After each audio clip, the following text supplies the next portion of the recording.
Network Marketing Pro is proud to present the national bestseller, Go Pro, 7 Steps to Becoming a Network Marketing Professional, read by its author, Eric Worre. I remember the day I was introduced to network marketing for the first time. It was January 1988. I was 23 years old and selling real estate for a small company owned by my father and his friend, John Joyce. I was newly married with a little boy. I was already behind on my bills and I was scared. The year before, I had earned about $45,000 in real estate commissions, which was a good thing. The problem was that I'd spent about $60,000 and didn't save any money to pay my taxes, which would be due in just a few months. When John Joyce came to my desk that day and said, "Eric, I think I have a way for us to make some extra money," I said, "Tell me more." He went on to say a good friend of his had something to show us and had invited us to his house.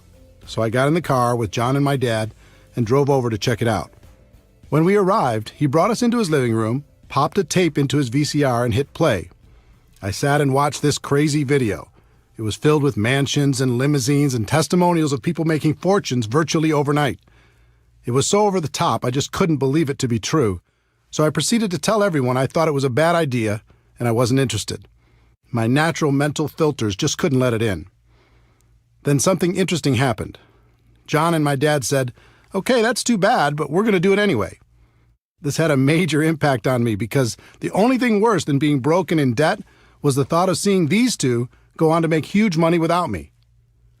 So I changed my attitude, pulled my dad aside, and asked him if he'd loan me some money to sign up.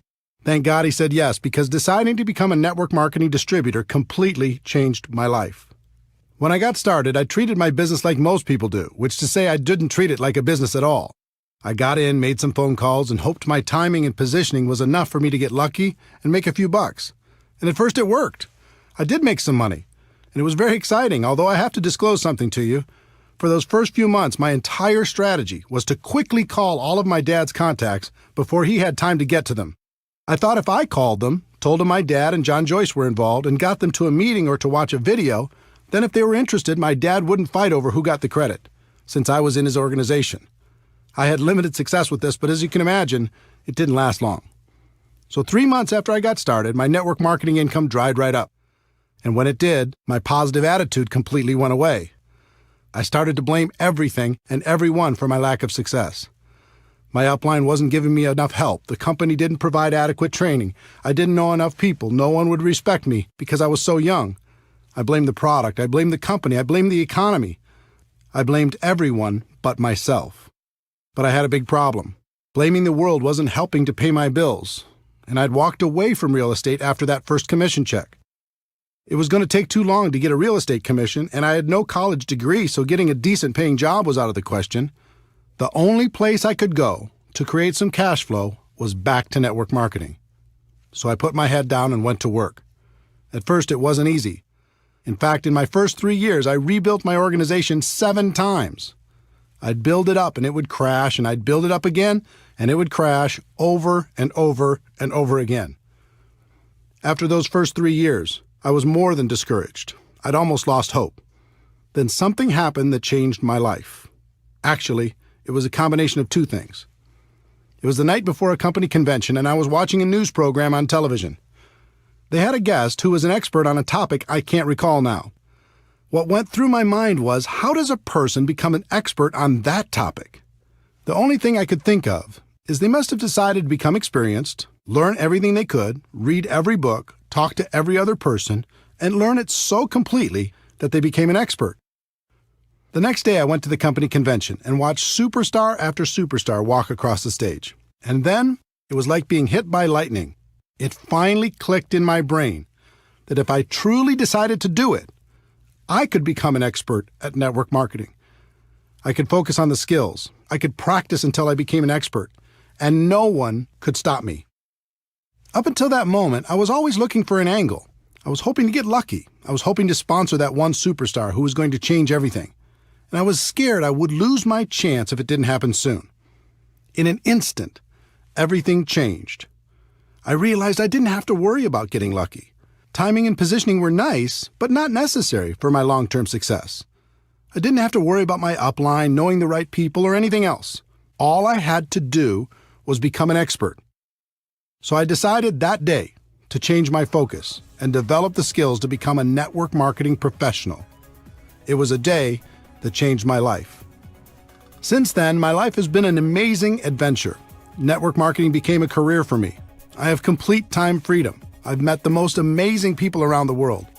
I've been able to touch and be touched by the lives of hundreds of thousands of people, travel all over the world, contribute to the causes that are important to me, and most importantly, become a better person in the process. All of this happened for me, and it can happen for you too. In this audiobook, I'm going to give you the fundamental principles that can guide you to becoming a network marketing professional. They've served me well over the past few decades, and I know they'll serve you just as well. Welcome to an exciting adventure.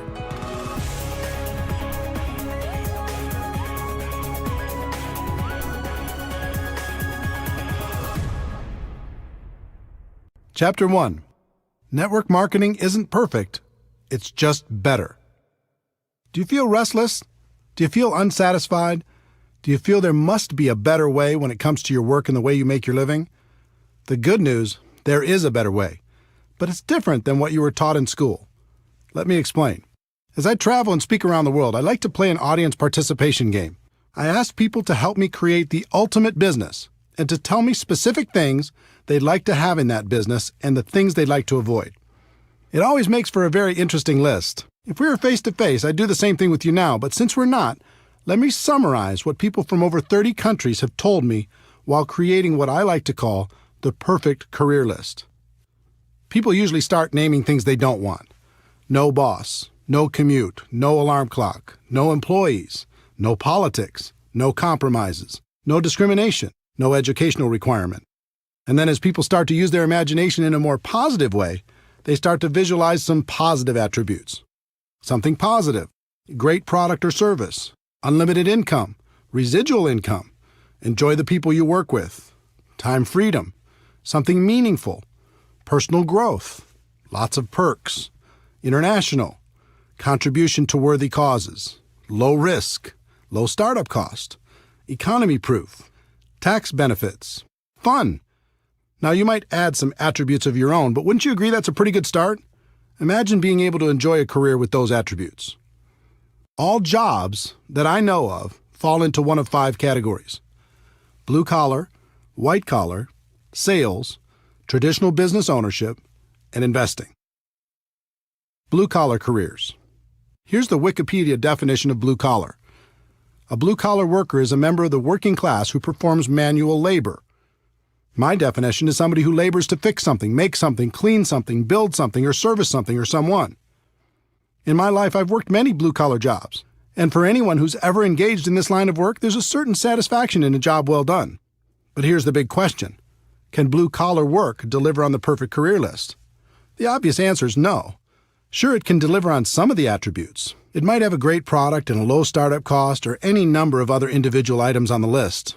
But if you really look at it, blue collar just can't get you where you want to be. Not the perfect career. White collar careers. Here's the Wikipedia definition of white collar. The term white collar worker refers to a person who performs professional, managerial, or administrative work, in contrast with a blue collar worker whose job requires manual labor. Typically, white collar work is performed in an office or cubicle. My definition is a person who's employed by someone else to do work other than manual labor or sales. Many people choose a white-collar career as it's one of the most socially acceptable of the options available. It has long been viewed as the safe and secure option. Recently, that's changed. The implied contract that if you're loyal to the company will be loyal to you is long gone. I've also been a white-collar worker in my career. In my experience, there are 2 types of people who do this type of work: achievers and hiders. Achievers are the people who want to perform at a high level. They are ambitious, motivated, and energetic.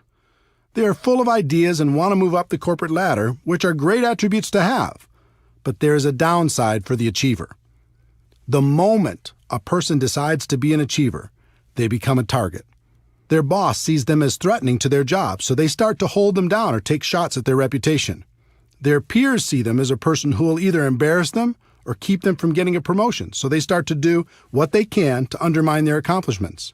So to remain an achiever and survive in this hostile environment, a person must become good at one thing that has nothing to do with their productivity, and that's politics.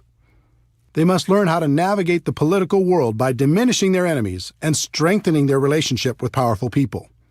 In fact, some of the most successful people in the corporate world aren't achievers at all. They're just pure politicians.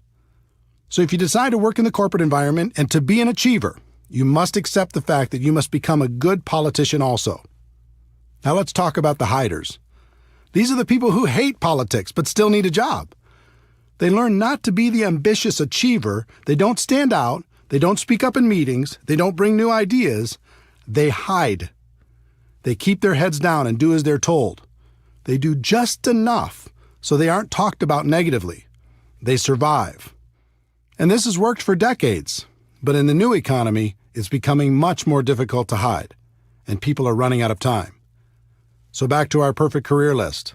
Can a white-collar job deliver on the list? Again, the clear answer is no, certainly in not very many areas. Sales. Some people choose to get away from being an employee and get involved in a sales career. This is certainly more adventurous because typically salespeople are paid on their production instead of by the hour. I've known thousands of salespeople. There's a common theme I've noticed over the course of my career. The typical salesperson will have a period of time where everything goes perfectly. Everything they touch turns to gold, and they make some really good money. As soon as that happens, they almost always set their lifestyle to that level of income. They buy a new house, get new cars, put their kids in better schools, purchase a vacation home, the works. Everything's great for a while. And then something changes. The company changes the compensation plan. Their territory gets reduced. A competitor shows up. They lose their best customer. The economy goes into recession. New technology makes their offer less valuable, or government regulations change their industry. These are just a few examples. There are hundreds more reasons why the salesperson's world could, and probably will, get more complicated. When that happens, with the big lifestyle they've developed, now 40 hours a week isn't enough to pay the bills. So they go to 50 hours a week, and then 60, and then 70. And then their life gets very small. Yes, they have the stuff, but they don't have the time to enjoy it. The other challenge for the sales career is, no matter how a person does, they still start at zero the next day. It can be tiring to live under that kind of pressure over a long period of time. Can a sales career pay the bills? Sure. But can it deliver on the perfect career we described earlier? Again, the answer is no. Traditional business ownership. Some people opt for the big dream, building their own business where they're the boss and they call the shots. It's an exciting idea, isn't it? Here's the reality for most people. Step 1.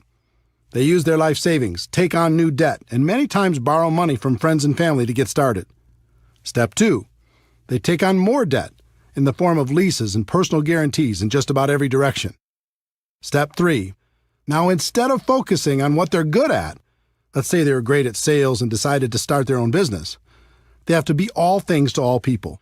They act as attorney for legal matters, accountant for financial matters, babysitter for employee matters, negotiator for purchasing matters, and collection agency for accounts receivable matters. They even get to take out the garbage. They're doing everything but selling, which is what they were good at in the first place.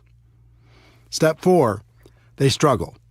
Instead of owning the business owns them. They're the first person to work and the last person to leave, and after everyone else gets paid, they might be able to take home enough money to pay their own bills, let alone reduce the debt they incurred to start the business in the first place. Step 5. They succeed or they fail. They either hit a point down the road where the business is successful, or they fail, many times filing for bankruptcy and falling back into a corporate or sales job. And even if they are successful, that usually means a lifetime of long hours and stress. Sounds romantic, doesn't it? If you haven't started your own business before, ask friends who have if this description isn't accurate. Most people who start their own traditional business aren't worried about getting a return on their investment. They just want a return of their investment. It's pretty clear that traditional business ownership can't provide the perfect career as we've described it. The investor. The last category of ways to earn a living in the world today is to be an investor. And what do you need to become an investor? Money, right? If you don't have a lot of money, it's going to be very difficult to earn a living from the return on your investments, especially if you try to be conservative to reduce the risk of loss. But let's say you do. What's the next thing you need in order to be a successful investor? You need to have incredible knowledge and skill. I know more people than I could count who were skillful real estate investors over the years. But when things radically changed in the real estate market, their skill couldn't help them. They lost big. Would you like to invest in someone's traditional small business? Good luck. In most cases, you won't be an investor. You're more likely to be a philanthropist. How about the stock market? People do great there, don't they? A few do, at least from time to time. But I know more people who've lost than have won, especially in the past decade. It's very difficult to have guaranteed returns when you're not in control. And trust me, as an investor, you are not in control. Anything can happen, and it can happen overnight. Let me tell you a story to illustrate that point. In late 2001, I was living large.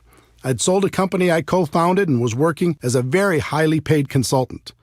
For my part of the sale, I received approximately 170,000 shares of stock in the new company.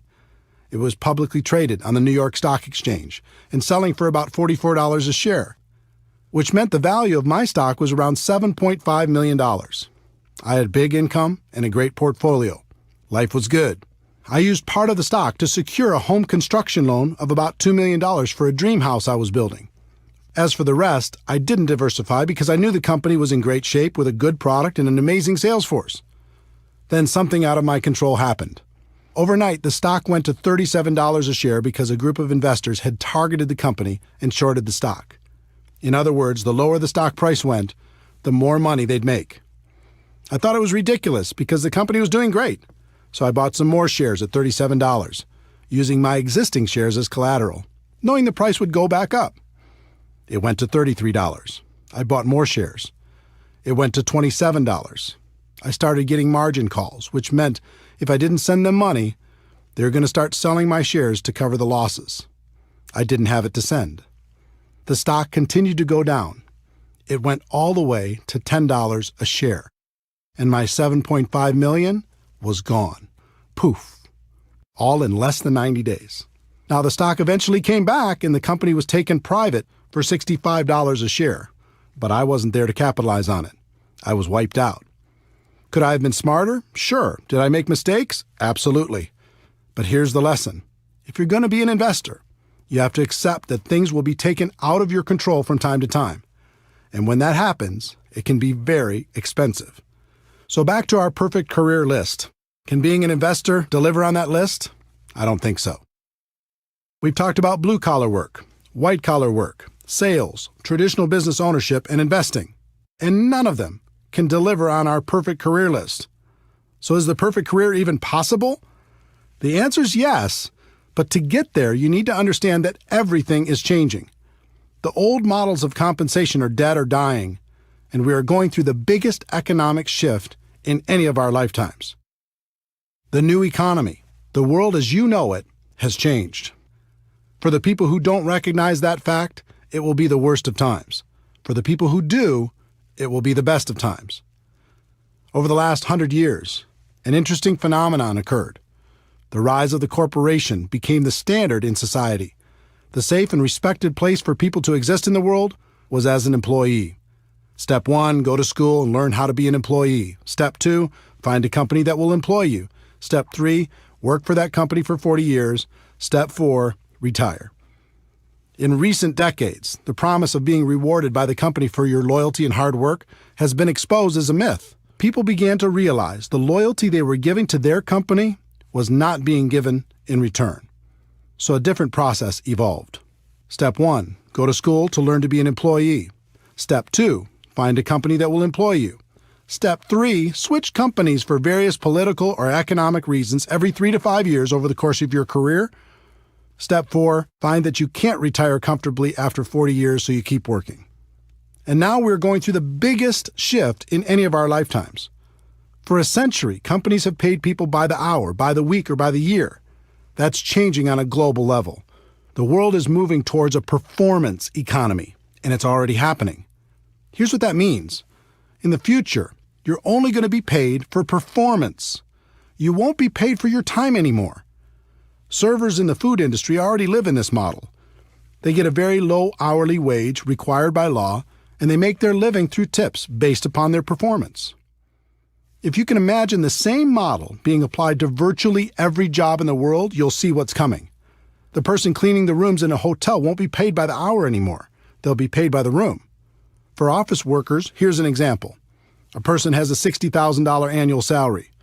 Step one, the company will lower that salary to something like $50,000 because with today's marketplace, there's other people who will take the job for a lower amount. Step two, they'll reduce their base salary to something like $20,000 a year. Step three, they'll tell that person that they can get an additional $30,000 over the year if they hit certain performance benchmarks on a monthly basis. In other words, if they hit their numbers, they can make an additional $2,500 a month. Now the pressure's on and the company's loving it. If you don't hit your numbers, they can save even more money. If you do hit your numbers, guess what's in your future? They're going to raise your requirements. Unless you are extremely specialized, this will happen to you if it hasn't already. Count on it. And it will happen in every single profession worldwide. The evolution has begun. Why is this happening? One, it's a better model for the company. They'll get better results with less expense. Two, the new economy needs fewer people, so the company has more people competing for fewer and fewer jobs. Let me explain why the new economy needs fewer people.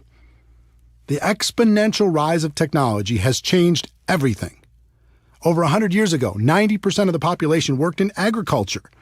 Today, because of dramatic efficiencies, it's less than 1%, and the farming jobs are gone. Remember customer service call centers where you talk to people? Today you talk to a machine, and those jobs are gone. Remember when companies had a massive amount of salespeople? Now people order online, and those sales jobs are gone. Remember Blockbuster Video and all of its employees? Now people watch movies on their handheld or tablet devices, and those jobs are gone. I love books, but go to your local bookstore while you can. They'll be history soon, and so will the jobs provided by those stores. I could go on through virtually every work category in the world. Technology and efficiency are eliminating jobs every single day, and there's nothing we can do to stop it. In fact, it's only going to accelerate. If you're sitting there waiting for the economy to bounce back and for jobs to return, don't. They aren't coming back. Just like the children of farmers saw the handwriting on the wall and left farming for new vocations, the same thing is happening for people working in old economy jobs. To survive, they'll need to open their eyes to this reality and find something new. Network marketing is better. The best way I know to not only survive but to thrive in the new economy is network marketing. There are important products and services in the world today that need to be promoted to the people who need them. Consumers still need to be educated. Companies have choices. They can dive into the ever-fragmented world of advertising to get the word out. They can hire a large and expensive sales force to sell their products or services, or they can utilize network marketing to tell their story to the world. More and more, companies will choose to use network marketing because it fits the new economy. They can provide all the corporate support and paid distributors on a purely performance basis to promote their products. It's extremely efficient because in the new economy, word-of-mouth advertising continues to work better than any other form of promotion. The company can just take the money they would have spent on advertising and promotion and pay it to their distributors to spread the word. What that means for you as an entrepreneur is that you can receive all the benefits of traditional business ownership without the typical risks. And there will be no cap on your income because network marketing companies want you to make as much as possible. If you're going to be paid for performance anyway, why live with the cap? The catch to network marketing. This all sounds great, and it is.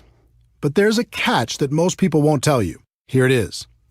You must accept a temporary loss of social esteem from ignorant people. That means for a while, people still living in and trying to function in the old system will think less of you. They won't understand. They'll think you're crazy for being involved in network marketing. And actually, the word accept isn't completely accurate. You need to do more than that. You need to embrace the temporary loss of social esteem from ignorant people. You are seeing the future before it becomes apparent to everyone else. You are the smart one. You are the person taking action to live a better life.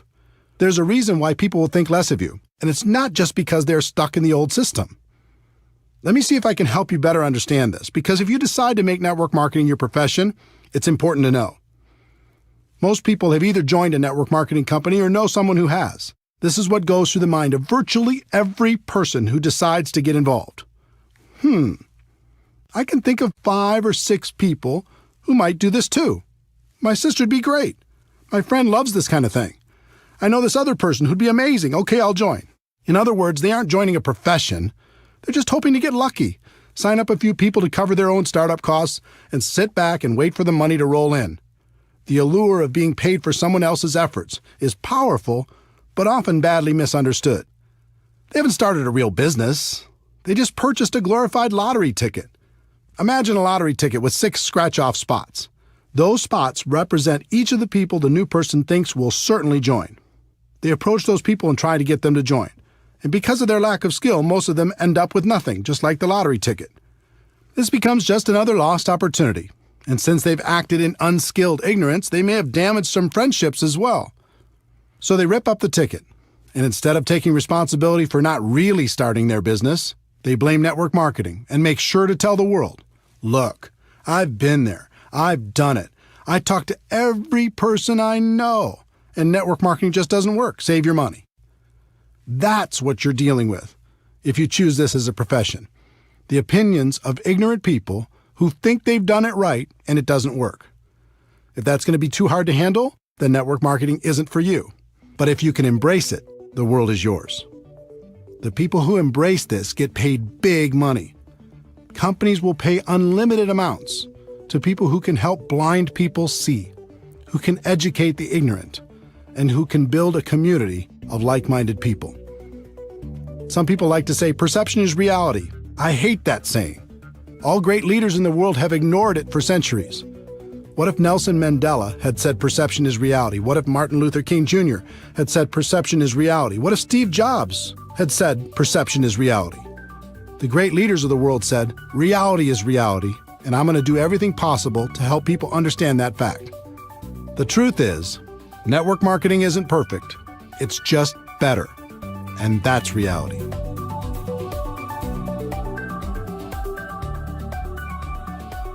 Chapter 2. If you're going to be involved in network marketing, decide to be a professional. Decide to go pro. There are 3 categories of people in network marketing. I've seen all of them, and I've been all of them. They are the posers, the amateurs, and the professionals. Posers. Posers treat this profession as a lottery ticket. They're hoping to hit it big with as little effort as possible. When I first started out, I was a poser, hoping to ride on my dad and his partner's coattails. Luckily for me, I got some results, and that kept me going, at least in the short term. But I think you can agree with me that remaining in the poser category is a bad idea. Within about 90 days, I moved out of that category and became an amateur. Amateurs. Amateurs focus on different things. One of the things I continued to focus on as an amateur was luck. I was really hoping to get lucky and sign that monster distributor who was going to make me rich. We've all heard the stories of some person who had their lives completely changed by one sign-up. In reality, even if some of those stories are true, it really doesn't serve our profession very well because it makes people spend their time hoping for that big hit. The second thing I focused on as an amateur was timing. I was always worried about timing. Did I get in early enough? Could I be the youngest top person in my company? How many other leaders were already in my local market? Were there too many to compete against? Were there enough to get true momentum? How was the company? Was it too big? Did I miss the growth curve? Was it too small? I was obsessed with the idea of timing. The third thing I focused on as an amateur was positioning. Was I in the right organization? Did other people have a better position than me? Maybe I didn't have the right upline. Would I do better somewhere else? And the fourth thing I focused on as an amateur was shortcuts. I was always looking for an angle. Any gimmick that came down the road, I was up for it. Newspaper advertising? Okay. Help wanted signs by the side of the road? Let's do it. Passing out flyers at the mall? I'm in. Going door to door? Let's try it. The internet didn't exist when I was an amateur. Just imagine how crazy I would have been over all the internet tactics I could have used to distract myself. What that meant was, every time I heard of some shiny new approach being trained by anyone in the world, I was digging into it to try to find the shortcut. And then I finally made the decision to go pro. Wikipedia's definition of a professional is a person who is paid to undertake a specialized set of tasks and to complete them for a fee. My definition of a network marketing professional is a person who is an expert at the skills required to build a large and successful network marketing organization. There is a phrase in our profession that does more harm than good. It says, "Ignorance on fire is better than knowledge on ice." The point of this phrase is that it's better to be excited and ignorant than it is to be apathetic and smart. That may be true, but why do we have to choose one or the other? Let me give you an example. Let's say you're in need of an operation. At the hospital, you meet your doctor. He comes in and says, "I'm very excited to conduct your operation. I'm so passionate about it I could hardly sleep. No one on earth wants to help you more than I do." You say, "Wow, thanks, doctor. How long have you been doing these type of operations?" And he says, "Well, I've never had any schooling on this particular operation, and I've never practiced, and I've never done one, but it doesn't matter because I'm so passionate." How are you going to feel? Enthusiasm is great, but eventually you have to marry that passion with skill. Professional athletes will devote endless hours to preparing for competition. But when they join network marketing, they won't give one day's worth of effort to learning our skills. Doctors will devote a decade of their lives at huge financial expense to become physicians. But when they join network marketing, they won't give a month's study and practice to becoming a network marketing pro. In his book Outliers, Malcolm Gladwell's research showed it takes approximately 10,000 hours of practice to reach the expert level at anything. With 4 hours a day of practice, that adds up to about 7 years. That formula applies to network marketing as well. It's going to take about 7 years for you to become world class. The good news is the profession is very forgiving and you can earn a lot of money while you're becoming an expert. The trick is not to get complacent. Don't stop learning while you're earning. When I made the decision to go pro, everything changed for me. I stopped focusing on luck, timing, positioning, and shortcuts. I even stopped focusing on the money. My world changed when I started focusing on the skills and made the commitment to practice until I mastered them. Another thing happened when I decided to go pro. All of a sudden, my group started to grow. It was like people could sense my change of focus and my commitment to excellence, and they wanted to be part of it. Think about a time in your life when you were around a person committed to excellence. It might have been a teacher, a coach, a boss, or a friend. How did it make you feel? It was inspiring, right? You'll find you'll be an inspiration to others when you make this important shift. Bottom line, if you're going to be involved in this great profession, decide to do it right and treat it like a profession. If you go pro, this business is great. If you stay a poser or an amateur, you're going to be miserable. And by now, you've noticed I use the word profession a lot. I do that on purpose. Network marketing is more than just a project. It's not an industry, it's a profession. If you do it right, it's truly a career choice. It can take you out of working in a job that doesn't make you happy to a place of total freedom. That's why I call my website networkmarketingpro.com. Here's what I tell people every day. Ladies and gentlemen, my wish for you is that you decide to become a network marketing professional, that you decide to go pro. Because it is a stone-cold fact that we have a better way. Now let's go tell the world. When the site launched on March 11, 2009, very few people called themselves network marketing professionals. That's no longer the case. Millions of people have changed the way they think about our business, and I'm proud of that fact. I look forward to the day when it's common for people to hear, "I'm a doctor, but I'm also a network marketing professional. I work in construction, but I'm also a network marketing professional. I'm an athlete, but I'm also a network marketing professional." The more people hear those words, the more the world will be ready for a better way.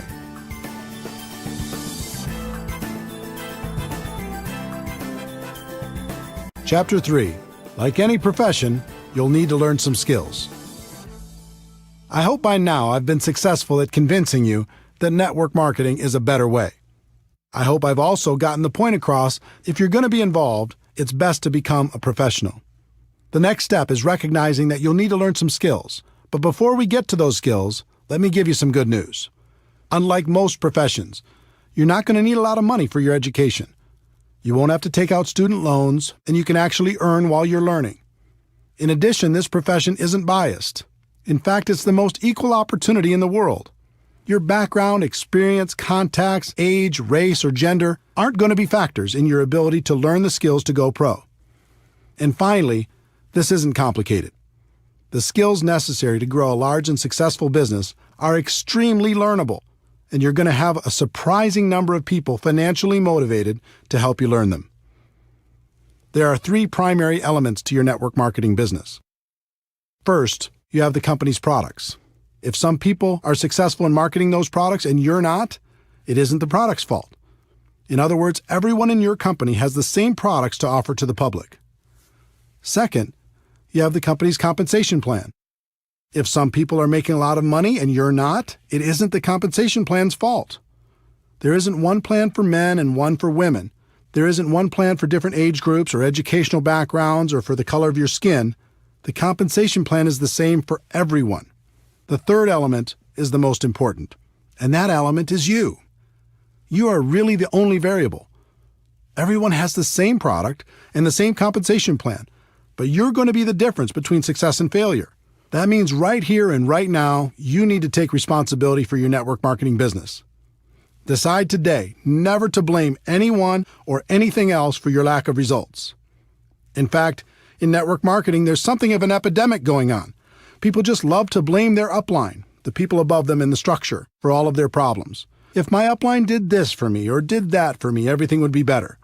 If you're committed to building a large and successful organization, I'd encourage you to do something important. I'd like you to say goodbye to your upline. Call them up and say something like, "I want to thank you for this opportunity. I appreciate it. Getting into business for myself was important, and I appreciate you introducing me to a company that you believe in and that I now believe in as well. But from now on, when it comes to building my business, I'm going to use you as a resource, but never as an excuse. I may call on you from time to time. If you're available, that's great. If you're not, that's okay too. I'm going to build my business, and I understand one thing. It begins and ends with me." Everything changes when you take full responsibility for your network marketing career. Would it surprise you to know that there are only 7 fundamental skills necessary to build a huge business in network marketing? 7, not 70. Each one's fairly basic, but it always amazes me how little effort people put into learning them. If a college course were offered on network marketing, it would be one of the easiest classes to take. It's not rocket science, but you'll be happy to know it's one of the highest paid skill sets in the world. Let's explore each of them together.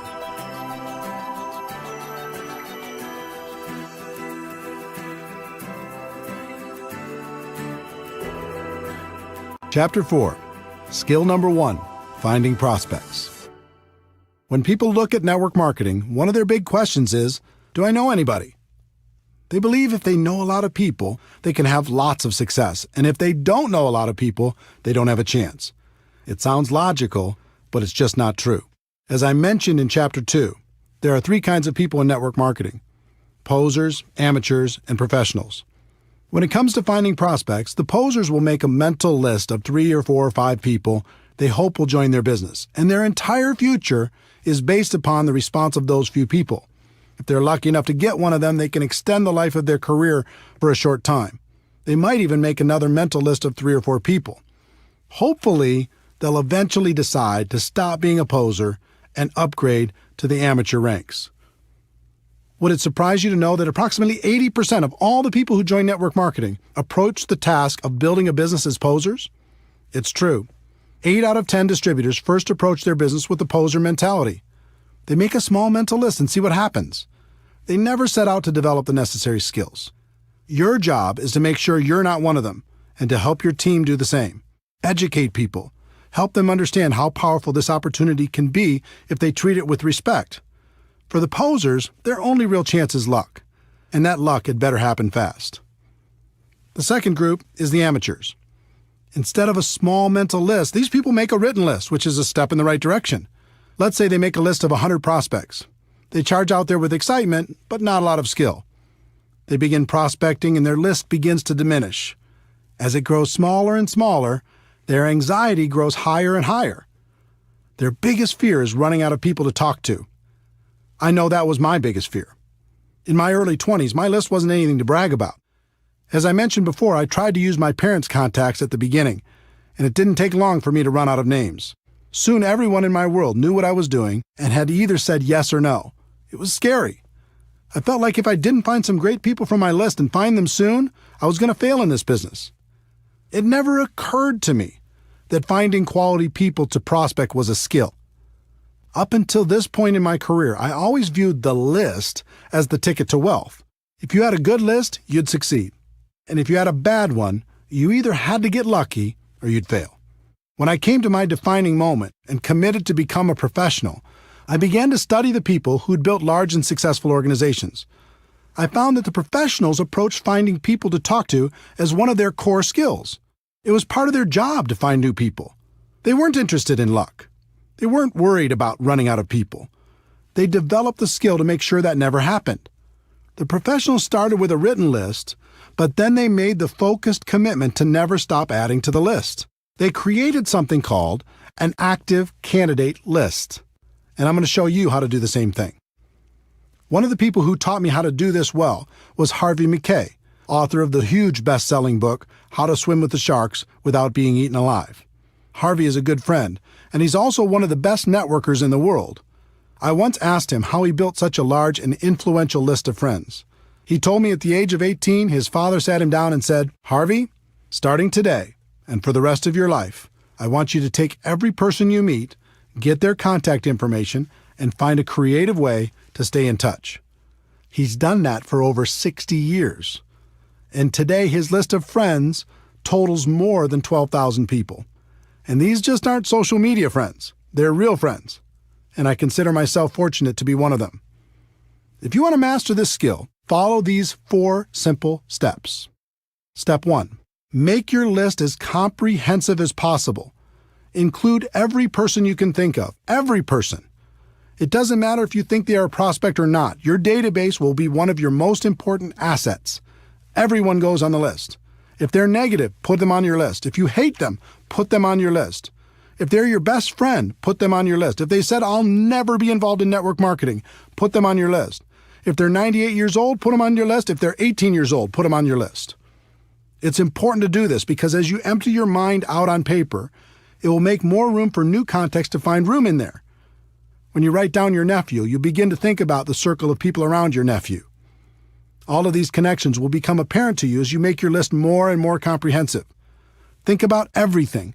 Every organization you've ever been involved in, every group you've ever been a part of, everything you've ever done. If you do this right, it'll end up being hundreds and maybe even thousands of people. You're not required to prospect everyone on your list. That's up to you. But it's extremely important to do the work necessary to truly capture your network on paper. Step 2. Have you heard of the concept that we're all only 6 contacts away from any person in the world? 6 degrees of separation? I'm not sure if that's a myth or if it's true, but I believe in the concept. So step 2 is looking at your list and thinking about the people they know. The 2nd degree of separation. Chances are you'll know most of them also. Think about members of your family. Who do they know?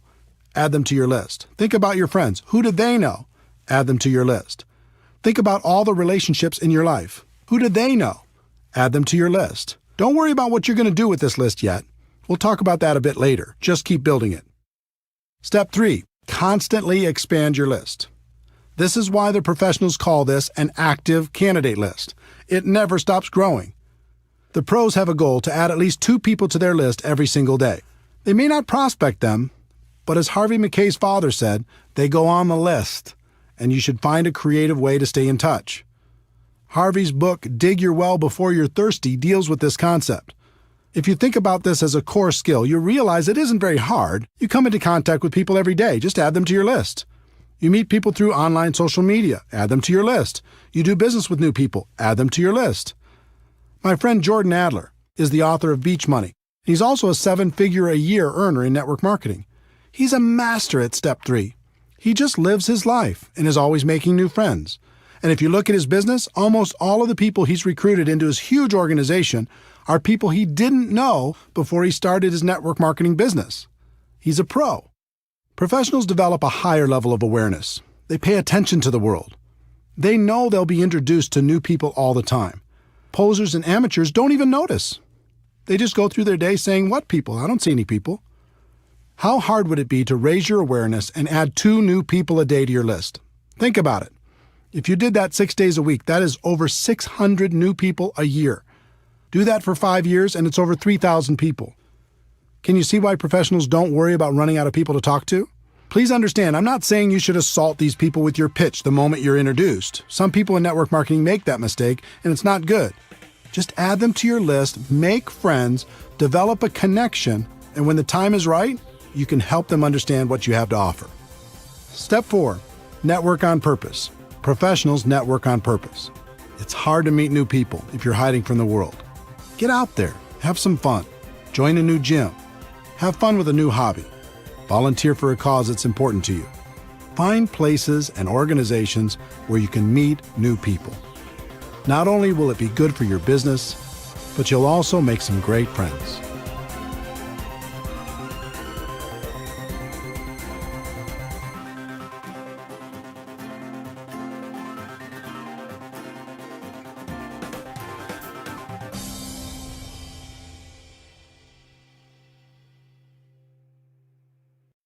Chapter 5.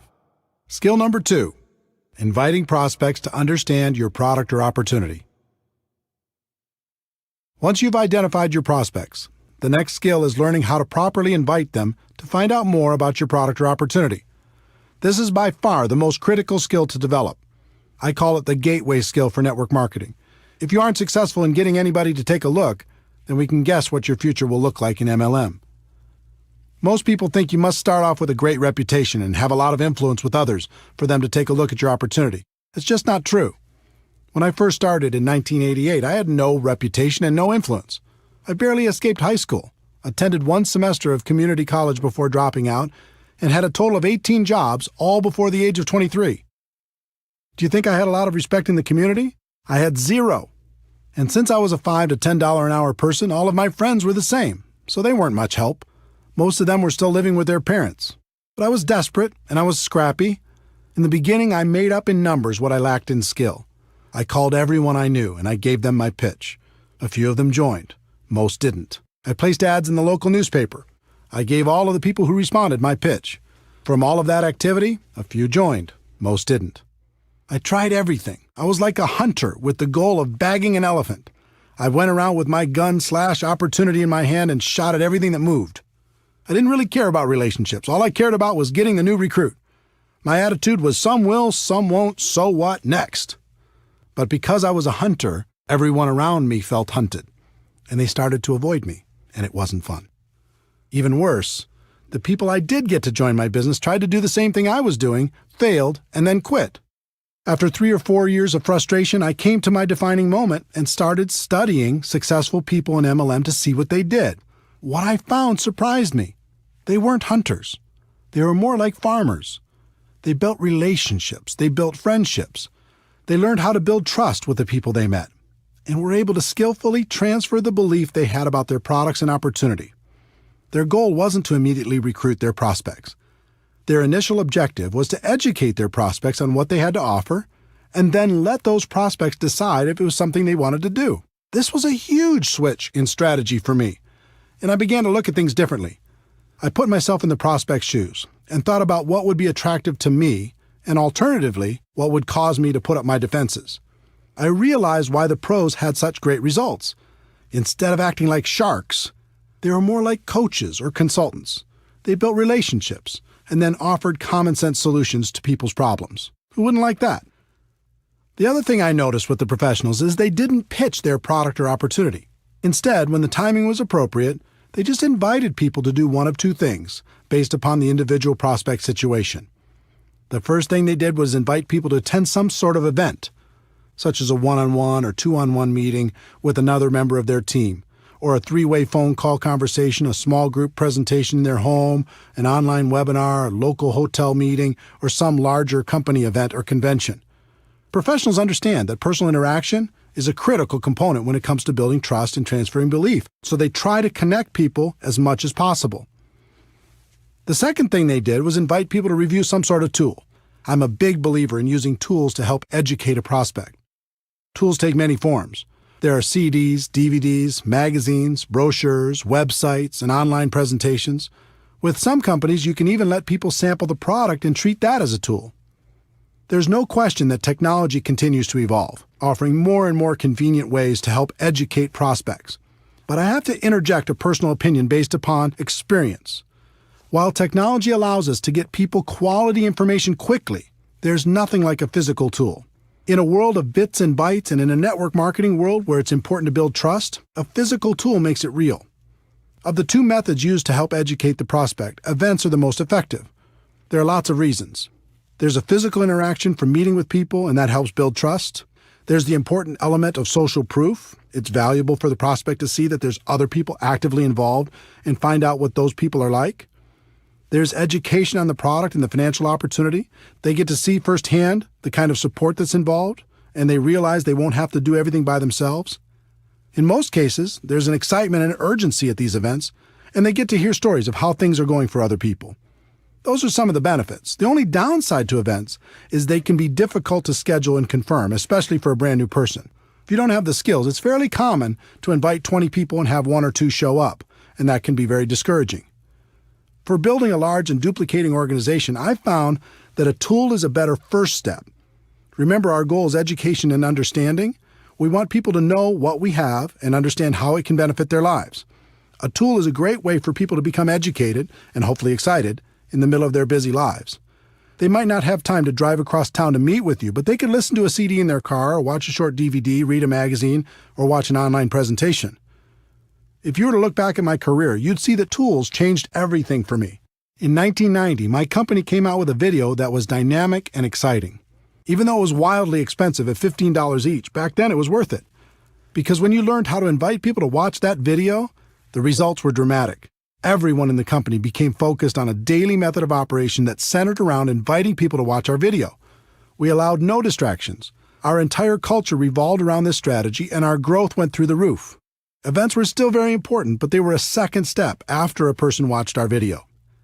By adopting this new approach, my organization finally broke out, and I was able to enjoy the experience of having a group that grew with or without me. It was more fun than I can describe. My group grew from a few dozen to a few hundred and then a few thousand. All I did was learn how to successfully invite people to watch a video, follow it up with an invitation to an event, and teach everyone else to do the same thing. The second career breakthrough took the form of an audio cassette. Yes, I said cassette. This was 1992, and that's all we had. The company was launching something new and exciting, and this time I personally recorded an audio that explained the opportunity in detail. We sold it for 50 cents a piece, which covered our costs, and in less than 1 year, that little audio cassette sold over 1 million copies. We taught people how to invite prospects to take that cassette, put it in their car, and listen to it right away. The results were amazing. We trained people to get 100 cassettes at first, get them out to everyone they knew, and then had them focus on getting out 2 a day after that. Using that simple system, my income grew to almost $1 million a year. Different companies use different tools and event strategies to grow their business. Some use home parties, some use online presentations, some use one-on-ones with magazines and flip charts. Find what's working best in your particular company, develop your daily method of operation, and then train your people how to effectively do the same and invite their prospects to plug in. As a professional, you're going to be inviting your prospects to review a tool or attend an event. Here's what you're not going to be doing. You're not going to be pitching people and trying to dazzle the world with your wisdom. That approach will feed your ego but steal from your bank account. Let me give you my formula for financial independence in network marketing. Your ability to get a large group of people to consistently do a few simple things over an extended period of time. It was this formula that helped me break out of network marketing mediocrity, and it will help you do the same. For years, I focused and depended on my ability to persuade other people to join me. Then I graduated to finding a few key leaders I could train to do what I was doing. And finally, I learned the formula I just gave you and began to focus on getting a large group of people to consistently do just a few simple things and to keep doing them. When that happened, everything changed for the better. Those are the fundamentals. Let's take a moment to talk about the emotions of inviting. There are 4 basic rules. Rule number 1. You must emotionally detach yourself from the outcome. This is extremely important. Remember, our initial goal is education and understanding. It's not getting a new customer or signing a new distributor. In other words, if you disconnect your emotions from that outcome and just focus on education and understanding, everything gets very simple. This sounds easy, but it's difficult to do. All of us come into this business with the hope of recruiting some great people. It's hard to disconnect from those expectations. But you need to remember, we're not hunters. We're not sharks. Our job is to educate people and help them understand what we have to offer. We act as consultants, offering suggestions on how people can live a better life. If you focus on getting a customer or a new distributor, you'll constantly be disappointed and you'll find your prospects running away from you. If you focus on education and understanding, you'll have fun and your prospects will enjoy the experience. Rule number 2, be yourself. So many people become a different person when they start inviting. This makes everyone uncomfortable. Be yourself. Just focus on being your best self. Rule number 3, bring some passion. Enthusiasm is contagious. It's okay to get a little bit fired up. Get focused. Listen to some music that inspires you. Smile when you're on the phone. I assure you, your positive emotion will translate into better results. Rule number 4, have a strong posture. This was a big one for me. At first, I was so insecure, I didn't think anyone would take me seriously. But as I watched the professionals, I noticed their posture. They were bold, they were confident, they were strong. So I decided to be bold as well. I stopped apologizing all the time. Instead of saying, yes, I know I've had a lot of jobs so far in my life, but I'm hoping this will be the change I've been looking for, I started saying, guess what? I'm sick and tired of the life I've led up until this point, and I've decided to take charge. I wouldn't bet against me because I'm serious. You feel the difference? Be yourself, but be a bolder self. Be yourself, but be a stronger self. Be yourself, but be a more confident self, at least when you're inviting. I found I could do that for short periods of time at the beginning. And just like building a new muscle, I could eventually do it longer and longer until it became part of me. So now that we've set the stage, let's go through the invitation formula. This formula is designed to be used over the phone or face-to-face. It's not to be used with texting, email, or any other communication tool, just on the phone or face-to-face. This can work with your warm market prospects, someone you know, or cold market prospects, someone you meet while living your life. I'll give you examples for both. There are 8 steps to a professional invitation. That might sound complicated, but with a little practice, you'll find it's an easy skill to master. Step 1, be in a hurry. Step 2, compliment the prospect. Step 3, make the invitation. Step 4, if I, would you. Step 5, confirmation number 1, get the time commitment. Step 6, confirmation number 2, confirm the time commitment. Step 7, confirmation number 3, schedule the next call. And Step 8, get off the phone. Step 1, be in a hurry. This is a psychological issue. People are always more attracted to a person who has things going on. If you start every call or face-to-face conversation giving the impression that you're in a hurry, you'll find your invitations will be shorter, there will be fewer questions, less resistance, and people will be more respectful of you and your time. Examples for warm market prospects. I don't have a lot of time to talk, but it was really important I reach you. I have a million things going on, but I'm glad I caught you. I'm running out the door, but I needed to talk to you real quick. Examples for cold market prospects. Now isn't the time to get into this, and I have to go, but I have to run, but get the message? Set the tone with some urgency. As for the examples I'm sharing with you, don't worry too much about the exact words. Just focus on the concept and use your own words. Let people know you're busy, you've got a lot going on, and your time is short, but it was important for you to talk to them real quick, and do it with some passion in your voice. Step 2, compliment the prospect. This is critical. The sincere compliment, and it must be sincere, opens the door to real communication and will make the prospect much more agreeable about hearing what you have to say. Examples for warm market prospects. You've been very successful, and I've always respected the way you've done business. You've always been supportive of me, and I appreciate that so much. Great to use with family and close friends. You have an amazing mind for business and can see things other people don't see. For as long as I've known you, I thought you were the best at what you do. Examples for cold market prospects. You've given me some of the best service I've ever received. You're super sharp. Can I ask what you do for a living? You've made this a fantastic experience. The key to the compliment is it must be sincere. Find something you can honestly use to compliment your prospect and use it. This simple step will literally double your invitation results. When you start with urgency and a compliment, it becomes very difficult for a person to react negatively to your invitation. People don't hear compliments very often. It feels good. You'll find your prospects will become very receptive. If you study the pros, you'll find they are constantly putting people in a good mood through their honest and sincere compliments. It helps to build rapport. It helps to open people's minds. And mostly, it helps achieve our goal of education and understanding. Step 3. Make the invitation. This is a situation where one size does not fit all. There are 3 kinds of invitation approaches for the network marketing professional. The direct approach. This is used when you're inviting people to learn more about an opportunity for them. Most people use a direct approach for all of their prospects. It usually goes something like this: I found a way for you to get rich. Let me tell you all about it, blah, blah, blah. I understand the passion, but really, who's going to get excited about that unless they're getting a call from a millionaire? That doesn't mean the direct approach doesn't work. It does.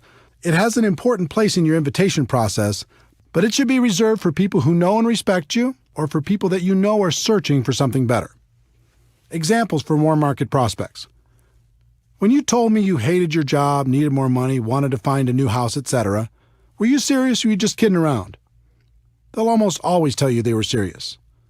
Great, I think I found a way for you to get it, solve the problem, make that happen.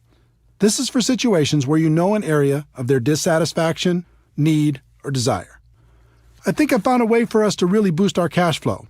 When I thought of people who can make an absolute fortune with a business I found, I thought of you. Are you still looking for a job or a different job? I found a way for both of us to start a great business without all the risks. Let me ask you a question off the record. If there was a business you could start working part-time from your home that could replace your full-time income, would that interest you? Examples for cold market prospects. Have you ever thought of diversifying your income? Do you keep your career options open? Do you plan on doing what you're doing right now for the rest of your career? You can follow these cold market scripts or any variations with the following. I have something that might interest you. Now's not the time to get into it, but. The indirect approach.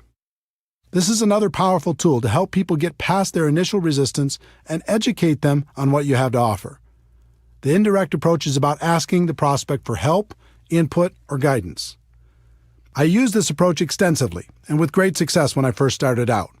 Because of my lack of credibility at age 23, I couldn't get much success with a direct approach, so I learned to play myself down and play up to the prospect's ego. It worked incredibly well, and it still works today. Examples for warm market prospects. I've just started a new business and I'm really nervous. Before I get going, I need to practice on someone friendly. Would you mind if I practiced on you? This is a great approach for family and close friends. I found a business I'm really excited about, but what do I know? You have so much experience. Would you look at it for me if I made it easy on you? And let me know if you think I'm making the right move. A friend told me the best thing I could do when starting a business is to have people I respect take a look at it and give me some guidance. Would you be willing to do that for me if I made it simple? Examples for cold market prospects. When you meet someone from another city, state, or country, and if your company does business there, you can say, "My company's expanding in your area. Would you do me a favor and take a look at it and let me know if you think it would work where you live?" When you meet someone who might provide good input on your product, you can say, "I've started a business with a product I think makes a lot of sense, but I'd like to get your input. Would you be willing to check it out and give me your opinion?" The super indirect approach. The third approach is the super indirect approach. This approach is incredibly powerful because it works on a number of psychological levels. In this approach, you tell prospects they aren't a prospect, and you're just interested in finding out if they know someone else who might benefit from your business. It's very effective. Examples for warm market prospects. The business I'm in clearly isn't for you, but I wanted to ask, who do you know that's ambitious, money-motivated, and would be excited about the idea of adding more cash flow to their lives? Who do you know that might be looking for a strong business they could run from their home? Who do you know that's hit a wall with their business and might be looking for a way to diversify their income? I'm working with a company that's expanding in this area, and I'm looking for some sharp people that might be interested in some additional cash flow. Do you know anyone who might fit that description? In most cases, they're going to ask you for more information before they give you any names. Behind that request will be curiosity and intrigue, thinking this might be for them, but they're not going to admit that to you yet. When they ask for more information, you can respond with, "That makes sense." You'll want to know more about it before you refer some of your contacts. Then you could just move to step 4. Examples for cold market prospects. Cold market is exactly the same as warm market for the super indirect approach. Just use the warm market scripts or any variation that's comfortable for you. Step 4. If I would you. This question has been my secret weapon for a very long time. It is by far the most powerful phrase I've come across in building a large and successful network marketing business. If I gave you a DVD, would you watch it? If I gave you a CD, would you listen to it? If I gave you a magazine or some other printed material, would you read it? If I gave you a link to a website with a complete presentation, would you check it out? If I invited you to a special invitation-only webinar, would you attend? If I invited you to a special invitation-only conference call, would you listen in? This question is so powerful, and for a number of reasons. First, it's reciprocal. You're saying you'll do something if they'll do something. As human beings, we're hardwired to respond positively to these types of situations. Second, it puts you in a place of power. You're in control. You're not begging. You're not asking for favors. You're simply offering a value exchange. And third, it implies that you have something of value to offer. You're saying that you will do something, but not unless the other person will do something in exchange. When you value what you have, people will respect you. When I first started, I didn't know about this magical question. I just said things like, I really, really, really want you to watch my video, try my product, listen to the CD, etc. You can imagine the results. The whole psychology of it is weak. If you use if I would you, you're having a business conversation. If you use I really, really, really want you, now you sound desperate, and a desperate distributor is not attractive. If you've used this approach, you already know what I'm talking about. If I would you gets results. It gets people to say yes. It helps prospects see what we have in a different light. Remember, our goal is education and understanding. If I would you helps us achieve that goal. If you started the call with urgency, complimented the prospect, made the invitation, and asked if I would you, their answer will be yes almost 100% of the time, and you can just go to step 5. If they ask for more information first, just respond with, I understand you want more information, but everything you're looking for is on the CD, DVD, printed piece, link, etc. The fastest way for you to really understand what I'm talking about will be for you to review that material. So if I gave it to you, would you review it? If they say no, then thank them for their time and move on. Also, review steps 1 through 3 to see where you might have done better, but do not give your material to them. So you've gone through the first 4 steps and the person said yes. Success! They've agreed to review your tool. Does that mean they'll follow through? Nope. In fact, only about 5% of your prospects will do what they said they would do if you just use the first 4 steps, and 5% is not a good number. To get closer to 80%, you need to complete the invitation process professionally. Step 5. Confirmation number 1. Get the time commitment. You've asked if I would you, and they've said yes. The next step is to get a time commitment. When do you think you could watch the DVD for sure? When do you think you could listen to the CD for sure? When do you think you could read the magazine for sure? When do you think you could watch the link for sure? Don't suggest a time for them. That's another mistake I made early on in my career. Just ask the question and wait for them to respond. This question makes them think about their schedule and their commitments, find a place to review your tool, and communicate that back to you. In other words, it makes it real. When you first asked if I would you and they said yes, it was someday. When you get the time commitment, it starts to be real. The only thing that matters is that they give you a time. It doesn't matter what that time is. Let them think about their schedule and tell you when they will have reviewed the materials for sure. About 90% of the time, they'll give you an answer. The other 10% of the time, they'll be vague, saying something like, I'll try to do it sometime. If they do that, then tell them, I don't want to waste your time or mine. Why don't we just lock in a time when you'll have seen it for sure? Remember, they've already said they'll review it in step 4. This is just confirming the time. The key to all of this is that they've now said yes twice. The first time when they answered if I would you, and the second time when you received a time commitment from them. So now you can give them the tool, right? Wrong. You're not done yet. The professionals take a few more seconds to complete a couple more steps before they're finished. Step 6, confirmation number 2, confirm the time commitment. If they tell you they'll watch the DVD by Tuesday night, your response should be something like, so, if I call you Wednesday morning, you'll have seen it for sure, right? If they say they'll listen to the CD by Thursday morning, your response should be, so if I called you sometime later in the day on Thursday, you'll have listened to it for sure, right? If they say they'll watch the link by July 1st, Your response should be, "So if I call you on July 2nd, you'll have looked at it for sure, right?" They will either naturally say yes or they will adjust the time slightly. In any case, the significance of step 6 is now they've confirmed 3 times and they are much more likely to follow through. And the key is, this isn't an appointment you've set. It's an appointment they've set. They said they'd review the materials. They would do it by a specific time. And if you called them after that, they would have reviewed the materials. You've asked the questions. Their answers made the appointment. Step 7, confirmation number 3, schedule the next call. This step is simple. Just ask, what's the best number and time for me to call? They'll give you what works best for them, and now you have a real appointment. All you have to do is be sure to remember to call when you said you'd call. They've said yes 4 times. The whole invitation took a few minutes, and your chances of achieving your goal of education and understanding has gone from about 5% to about 80%. Step 8, get off the phone. Remember, you're in a hurry, right? Once you've confirmed the appointment, the best thing to say to someone is something like, "Great, we'll talk then, gotta run." Too many people make the appointment and then unmake it by talking and talking and talking. Remember, our goal is education and understanding, and we're going to let the third-party tool do most of the work. Here are some examples of all 8 steps. A person you know who hates their job, direct approach.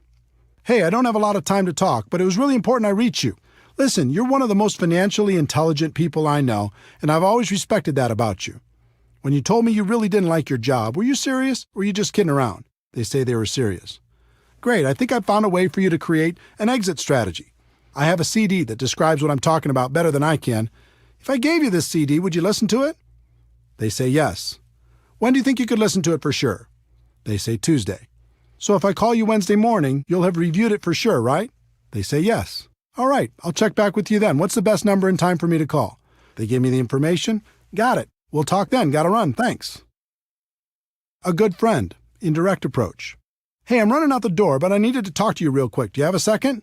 "Great. Listen, you've always been so supportive of me, and I appreciate that so much. I've just started a new business, and I'm really nervous. Before I get going, I need to practice on someone friendly. Would you mind if I practiced on you?" They say sure. "Great. If I gave you a DVD that laid out the information in a professional way, would you watch it?" They say yes. "It's about 15 minutes long. When do you think you could watch it for sure?" They say Thursday.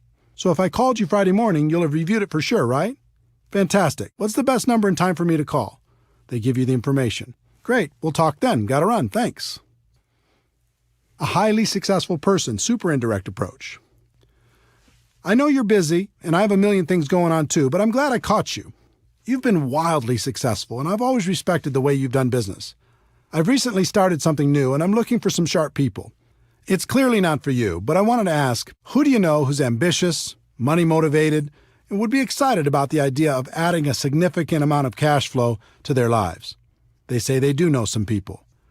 "I understand that you'd want to know more about it before you recommend people. I have a DVD that explains exactly what I'm doing and the kind of people I'm looking for. It's brief. If I sent one to you, would you review it?" They say they would. "Thanks. When do you think you could view it for sure?" They say next Monday. "Okay, so if I call you next Tuesday, you'll have reviewed it for sure, right?"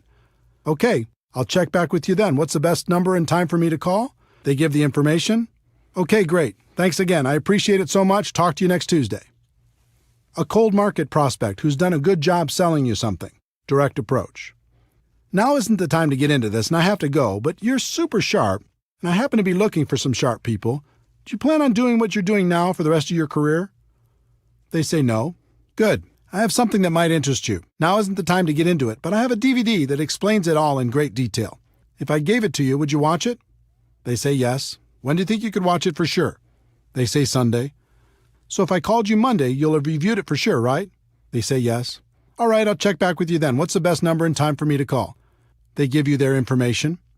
"Okay, here it is. Thanks again for the excellent service, and I'll talk to you soon." Are you feeling the flow of how this works? Obviously, there are many possible variations for different kinds of prospects, but I hope these examples help you understand how everything comes together. In terms of scripts, it's best if you get the basic concepts down and don't focus too hard on the exact script. Life doesn't work that way. But if you learn to let your prospect know you're in a hurry, then compliment them, then invite them, then pass on a tool with "if I would you," then confirm using the process I described, and finally get off the phone or complete the invite, you'll do just fine. Remember, in recruiting, there are no good or bad experiences, just learning experiences. On your journey to become a network marketing professional, the best thing that can happen is for you to develop the skills to recruit on demand in any situation. Then you never have to worry about being lucky. So practice, practice, practice.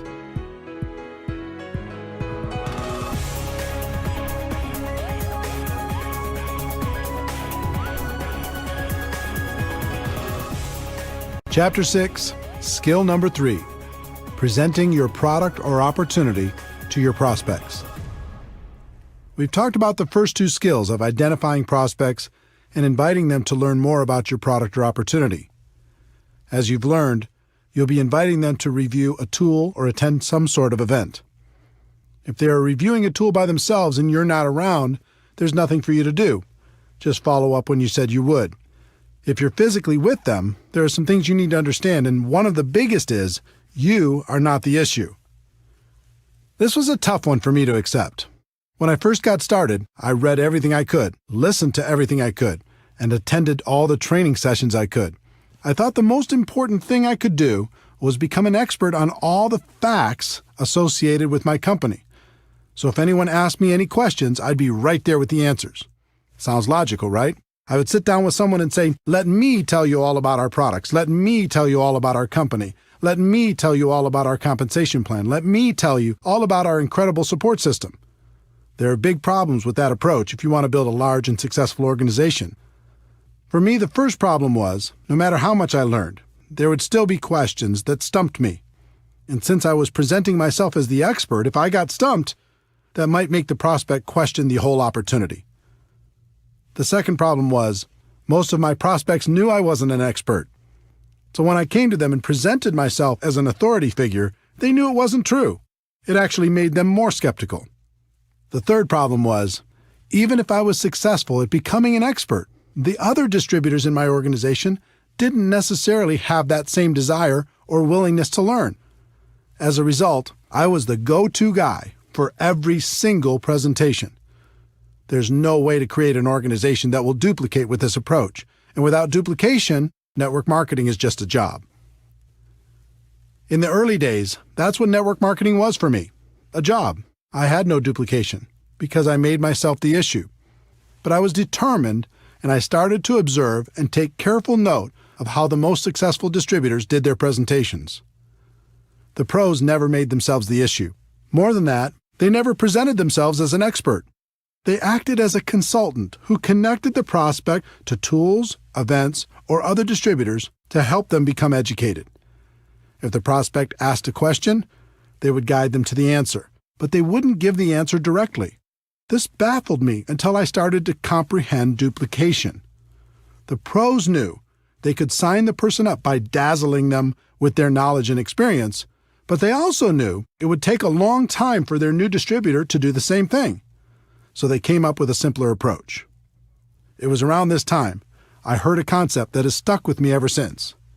In network marketing, it doesn't matter what works. It only matters what duplicates.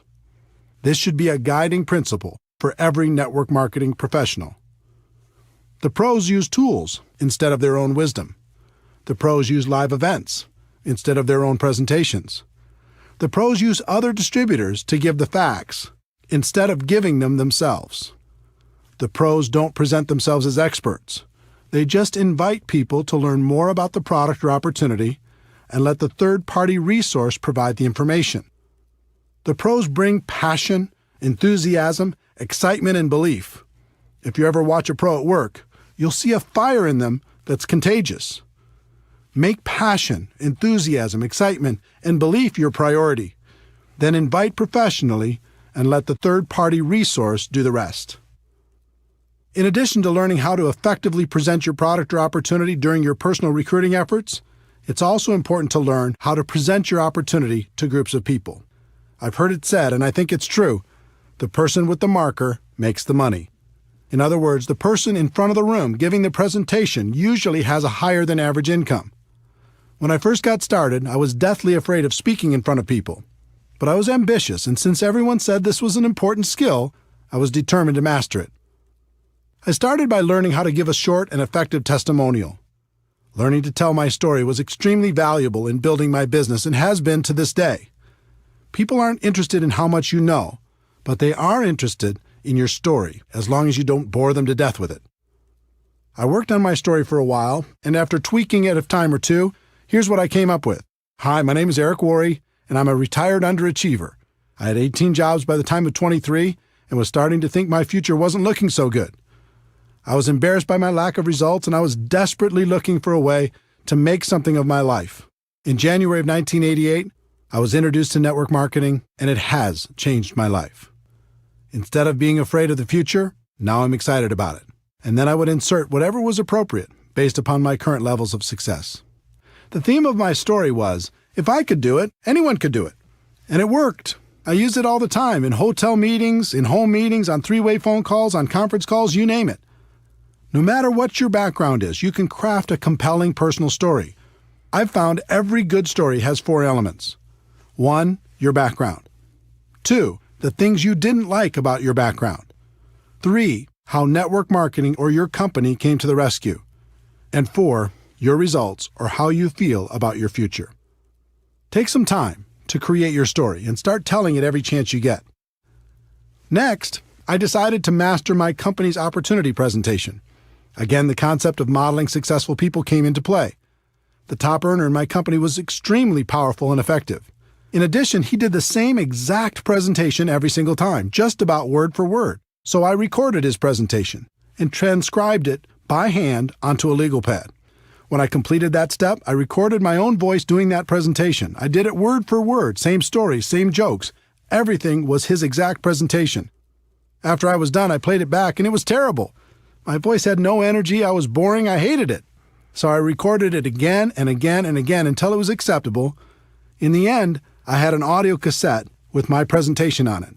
And I listened to it over and over in my car. I'll bet I listened to that presentation 500 times. And by that time, I had it memorized. I knew it backwards and forwards. I could start from any part of the presentation and take it from there. You would not believe the confidence this gave me. I went from being afraid to do the presentation to actively looking for opportunities to give it. I did the presentation on conference calls, in home meetings, on three-way calls, and any place else I could find. I became a regular presenter at our local meetings and continued to move up to bigger and better venues, even being asked to speak at company conventions. For me, the evolution of becoming a presenter went through several stages. 1, learning my story. 2, learning the standard opportunity presentation. And 3, learning different training presentations. One big defining moment as a presenter came in 1993. I was 29 years old and starting to make a name for myself in network marketing. I was having a conversation with the CEO of the company and the #1 distributor at that time. I can't remember exactly how the topic came up, but I recall saying something to the CEO like, well, he, the top distributor, might be a better networker than I am right now, but I can outspeak him any time.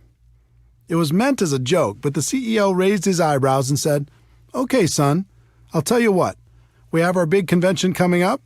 Over 14,000 people will be in attendance. I'll give you both the same amount of time, and we'll have a private contest. I'll handpick a few judges, and they'll vote on who did a better job. Wow.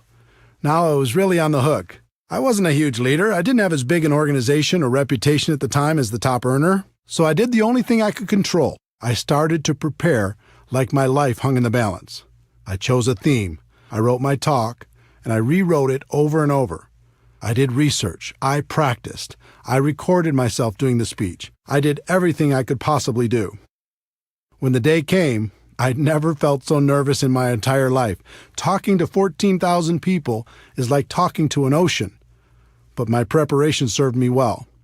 I steadied my 29-year-old insecure self and delivered. The response was overwhelming. The crowd went wild, literally. I felt numb when I walked off the stage as they were still cheering and sat there while the top earner gave his speech. He did a fine job, but I have to admit to you, it felt so good. to have the CEO come up and congratulate me for winning our private little contest. It was definitely a defining moment. That speech was lost for a very long time, but a copy was recently discovered. If you'd like to hear it, we'll include it at the end of this chapter. My voice sounds quite a bit younger, but it's still me. To summarize this skill set, remember a few important things. 1. When you're prospecting, you're the messenger, not the message. Get yourself out of the way and use a third-party tool. 2. Learn to tell stories in a way that will make your prospects curious to hear more. And 3. When it comes to presenting in front of a group of people, preparation is key. When you're prepared, it's fun. And as promised, here's my speech talking in front of 14,000 people as a 29-year-old young man. Over 200 years ago, there was a revolution, an American Revolution, an event that literally changed the course of history. It was led by a group of unsatisfied people. People who were tired of being told what they could do and when they could do it. People were fed up with their lack of choices and their lack of personal freedoms. People fed up with their lives being controlled by others. Fed up with being oppressed, fed up with being manipulated. They finally said, enough, I've had it, and I'm not going to live like this anymore.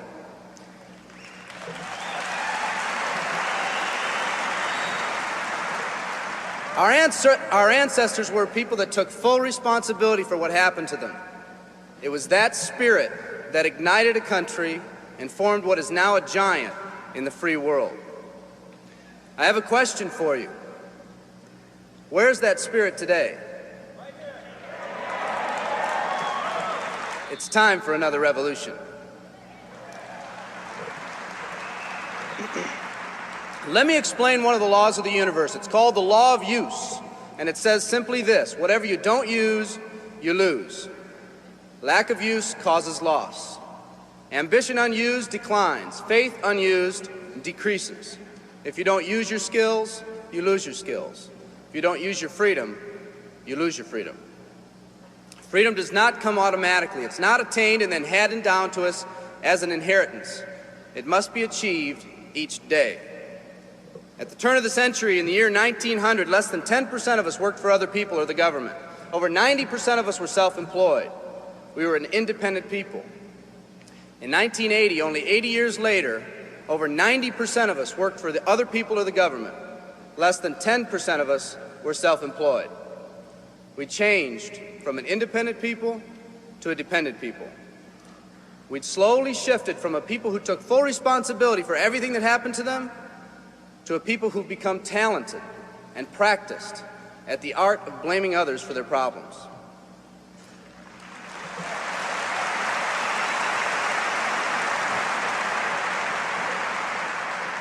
Our giant has fallen asleep.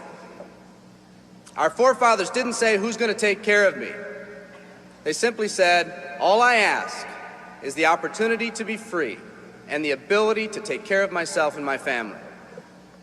Today, we elect officials who will, quote-unquote, take care of us. We cry out against anyone who dares to ask us to provide more value in the workplace. We do everything we can to spread around the suffering in our society, and yet no one is willing to step up and be part of the solution.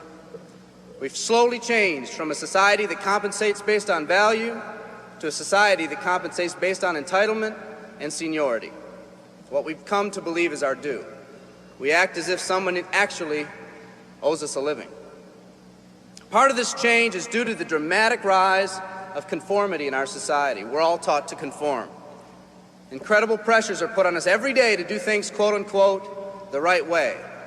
And yet no one asks the question, is this really the right way? A man once said, "I'm just a collection of mirrors reflecting what everyone expects of me." We live our lives to please those around us, and the scary thing is, the people around us are doing exactly the same thing.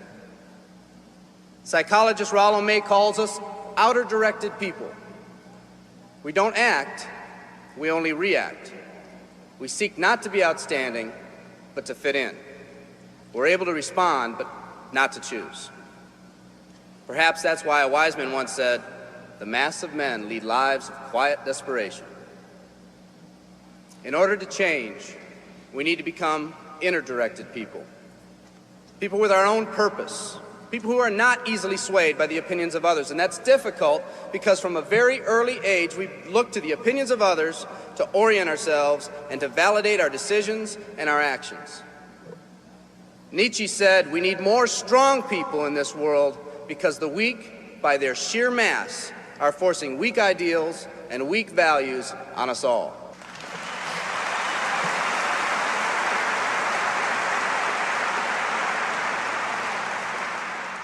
Today's massive social and economic changes are waking this slumbering giant.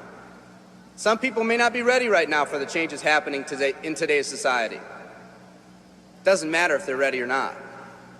An old proverb says, if a man wants his dreams to come true, he must first wake up.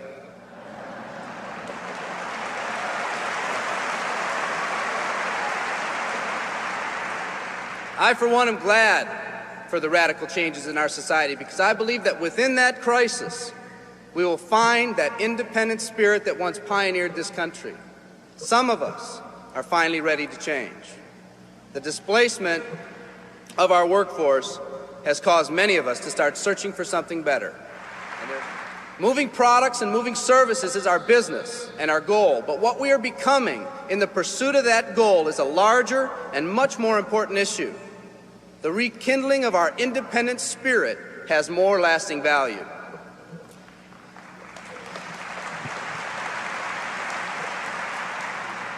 There's no more noble a business than the business that encourages the development of people. Every living organism has one and only one central need in life: to fulfill its own potentialities. The acorn becomes an oak, the puppy becomes a dog, and that's all that's required of the oak and the dog. But the human being's task in fulfilling his or her nature is much more difficult. The reason is, unlike any other living creature on this planet, you've been given the dignity of choice. You'll not grow like a tree. You'll grow only as you plan and choose to grow. When a person chooses to live, two things happen. First, assuming responsibility for themselves takes on a whole new meaning. They accept responsibility not as something they've been saddled with, but as something they themselves have chosen. The second thing that happens is that discipline from the outside is replaced by self-discipline.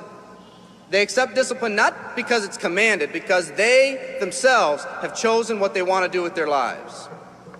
Just like when the disenfranchised men and women over 200 years ago got fed up and said, I'm not going to live like this one more day, there's another revolution coming. It's coming not just from Americans, but from people all over the world.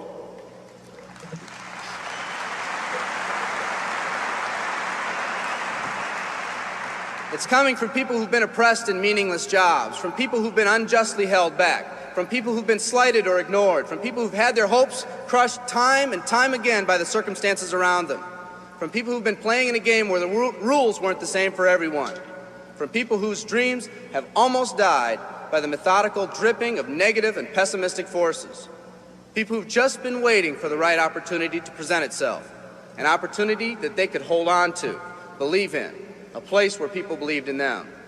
I hear the rumbling of this coming revolution every day. The old rules are changing, and society is finally ready for that change. Will people try to persuade you not to rise up? Yes, they will, and sometimes with the best of intentions. But we must fight anyone or anything that tries to influence us against our freedom. And they'll try. Believe me, they'll try.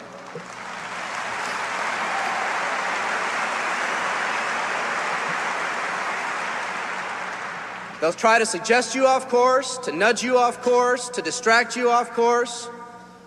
There's another revolution coming, and it's going to be led by a group of unique and courageous people like you.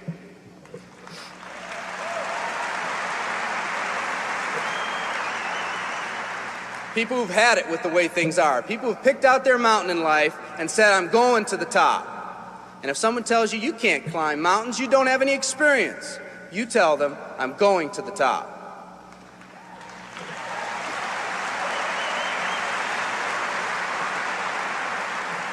And if your neighbor tells you, come on, choose another mountain, that one's too rocky, what are you going to tell them? And if someone tells you, let's go over here where it's not so steep, what are you going to tell them? And if someone says network marketing, what are you going to tell them? And if your friend tells you, come on, let's climb this one, that one's too slippery, what are you going to tell them? If anyone tells you you can't go up, it's too rocky, too steep, too slippery, you say, listen here, I'm going up. You're either going to see me waving from the top or dead on the side. I'm not coming back.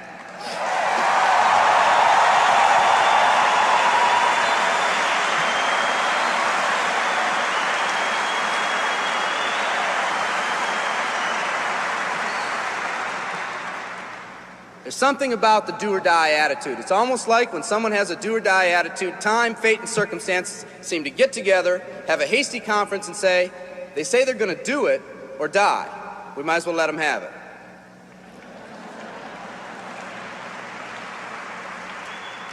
The people in this arena are special. You're special because you've already rekindled that independent spirit. You've already said that you're not going to conform to negative pressures around you. You've all said enough, I've had it, and I'm not living like this anymore.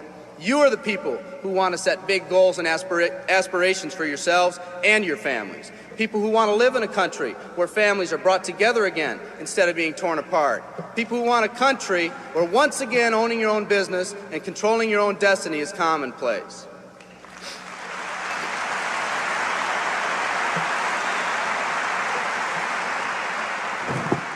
People who want a country where every man, woman, and child is treated with equal respect and dignity.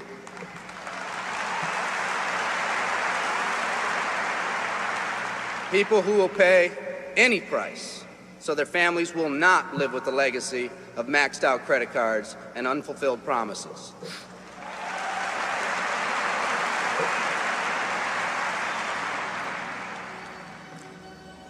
Today, we stand at the genesis of a new revolution, and people like you are going to lead it. Theodore Roosevelt said these words decades ago, and I think they're particularly appropriate today. He said, we see across the dangers of the great future, and we rejoice as a giant refreshed. The great victories are yet to be won. The greatest deeds yet to be done. I've dreamt of a company that can give us the opportunity to make these dreams come true, by allowing us all to fulfill our own true potential. I love you all. Thank you very much.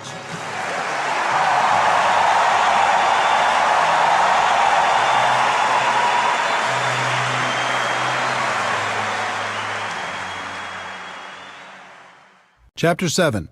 Skill number 4. Following up with your prospects. In MLM, they say the fortune is in the follow-up. I think that's true, because most people in MLM don't follow up at all, at least not as professionals. You need to understand some important concepts if you're going to master this skill. Concept number 1. Follow up is doing what you said you'd do. If you say you're going to call at a specific time, then do it.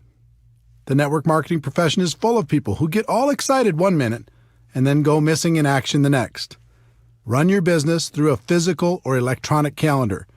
Be the person who does what they say they're going to do. People will respect that.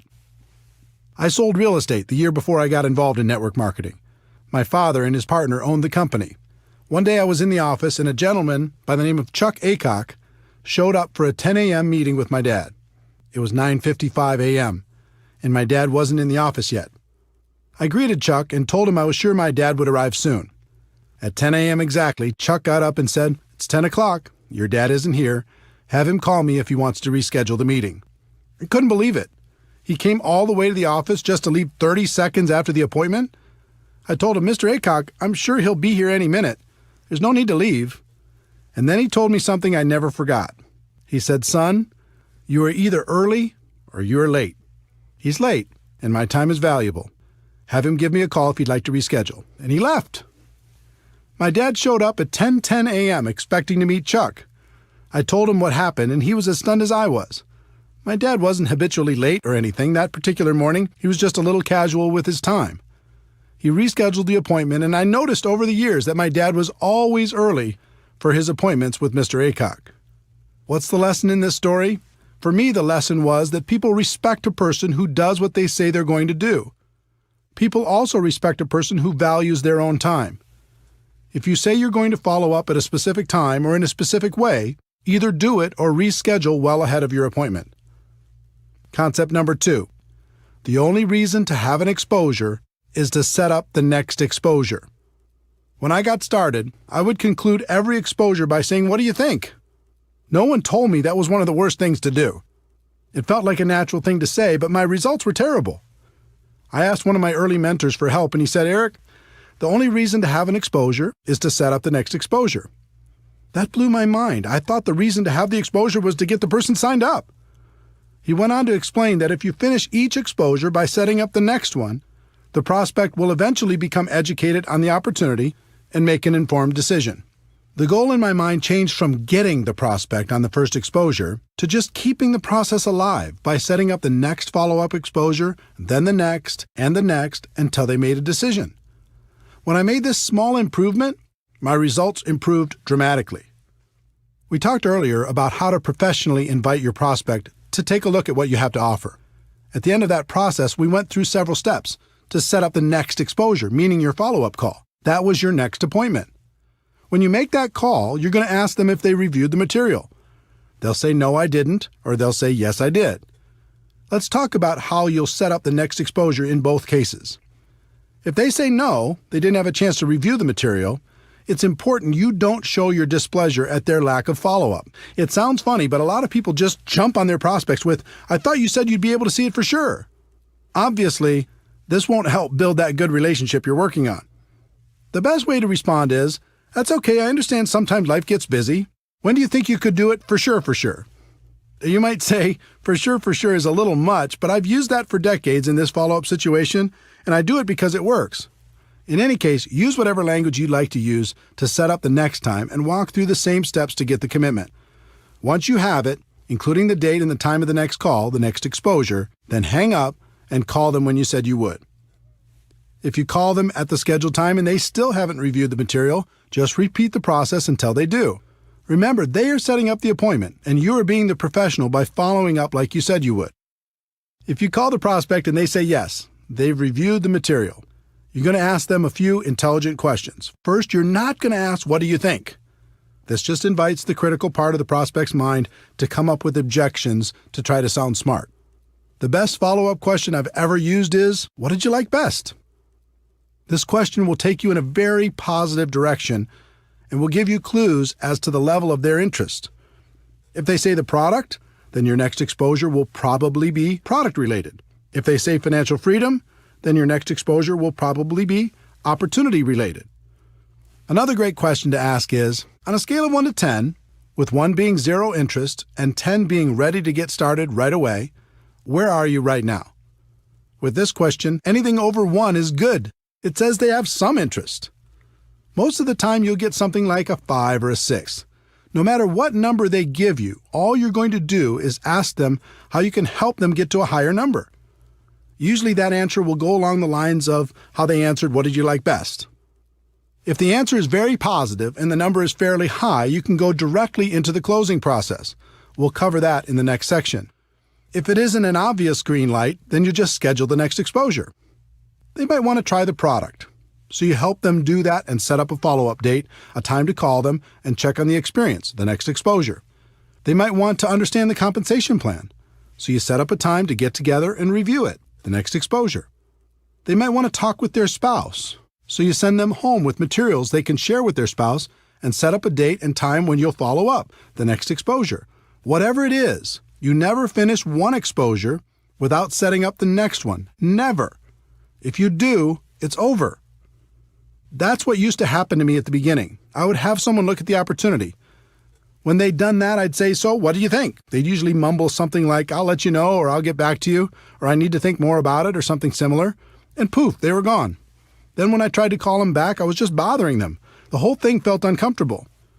Once I changed to never finishing one exposure before setting up the next one, everything changed for the better.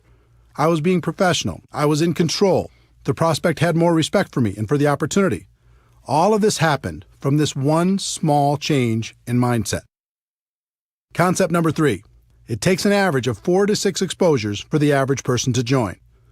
When people don't understand that the only reason for an exposure is to set up the next exposure, They put too much pressure on their prospects and on themselves. In the some will, some won't, so what next MLM culture, people hammer on a person once, and if they don't join right away, they move on and never follow up. In many cases, they take it a step further by damaging the relationship with the prospects with their attitude. Professionals understand that it takes an average of 4 to 6 exposures for a prospect to become involved. Their goal is education and understanding.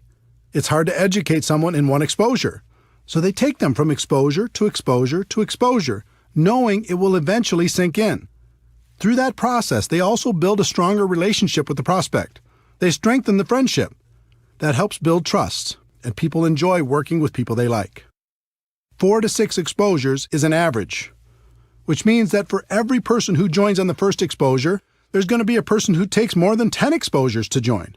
You just never know. Some of the best people in network marketing were prospected for years before they finally made the decision to take part in the opportunity. Keep your urgency, but have patience. Concept number 4, condense the exposures for better results. Posers prospect someone once and move on.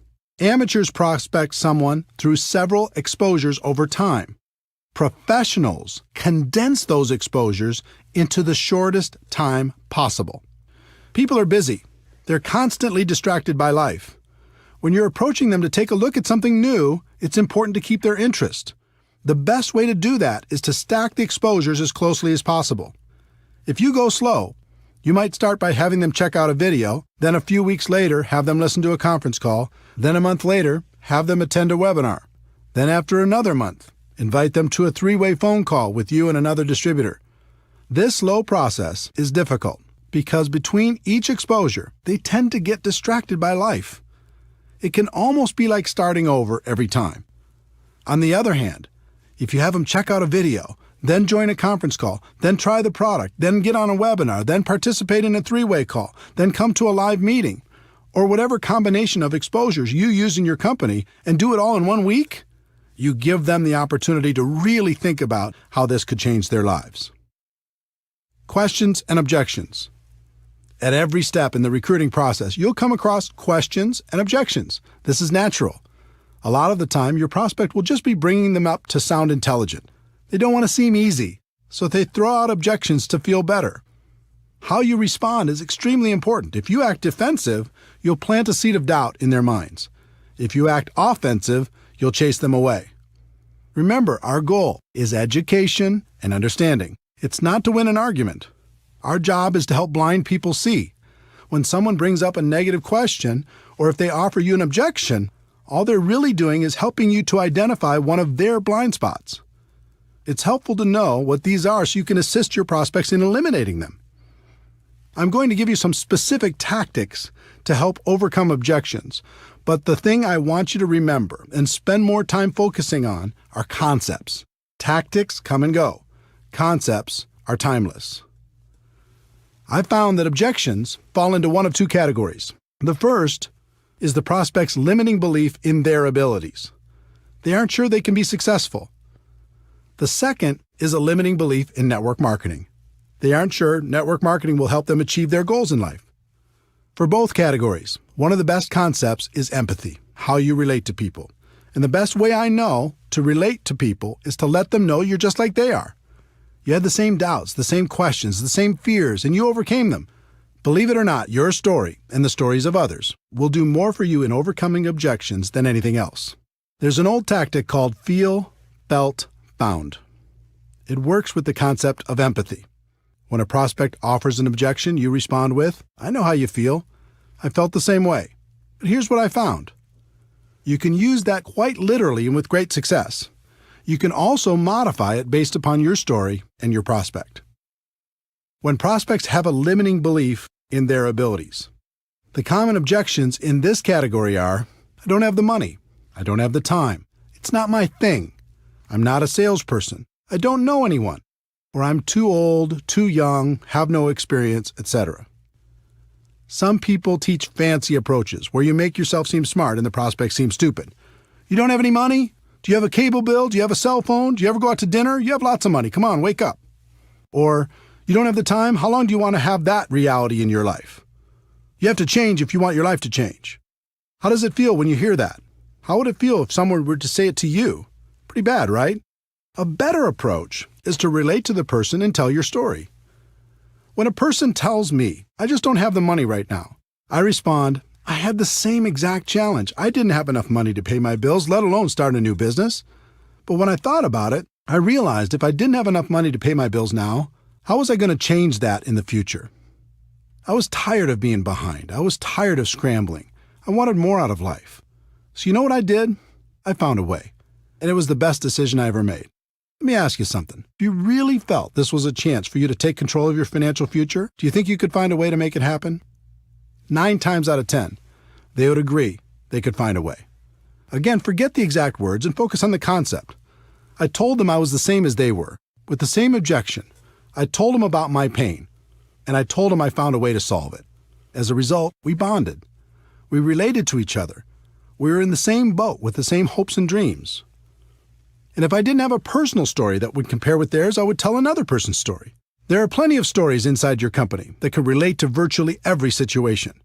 So when a prospect tells you their objection, you can say, I know what you mean. I have a friend who had that same exact problem, and let me tell you their story. Can you see how that approach would work with all the objections based on a person's limiting belief about themselves and their lives? The concept is simple, it's proven, and the results are amazing. When people have limiting beliefs about network marketing, this category includes, is this MLM? Is this one of those things? Is this a pyramid scheme? I'm not interested in MLM. I don't want to bother my friends. And how much are you making? Let's start with the one that strikes fear into the hearts of most people in our profession. Is this MLM? Or variations like, is this one of those things? Or is this a pyramid scheme? Or I'm not interested in MLM. Some people go a little crazy when they hear this question. They say, pyramid scheme, like every corporation in the world, like the government? You mean that? Instead of going crazy on your prospects, it's important to understand where this question comes from. My experience has shown me that they usually knew someone who joined with no success, or else they've done it themselves. Usually they just purchased a virtual lottery ticket like I described earlier and it didn't pay off. This scenario represents well over 90% of the people who will ask this kind of question. The rest of them have heard of opportunities like this and are rightfully skeptical of the promise of getting rich quick. If they ask this kind of question with any sort of emotion, I know they've been involved at some point. So I say, wait a minute. You have a story. What happened? Were you involved in network marketing at some point? Then just let them tell you their story. It opens them up. It lowers their defenses. And it allows you to ask some questions about their experience. Let me give you a typical example. I'm going through my invitation process when the prospect says, wait a minute, is this MLM? And they say it with emotion. I reply, oh, you have a story. Did you try it out at some point? What happened? They say, yeah, I joined a company a few years ago, bought some product, and lost my money. I reply, what do you think was the reason you didn't have success? They say, well, my friend talked me into it. I didn't have a lot of time, and I thought more people would join right away, but they didn't. I guess I just lost interest. I reply, do you think you really gave it a fair shot? They say, no, not really. I reply, do you think network marketing was the problem, or do you think maybe your timing wasn't right? They say it was probably the timing. Do you see the dynamic?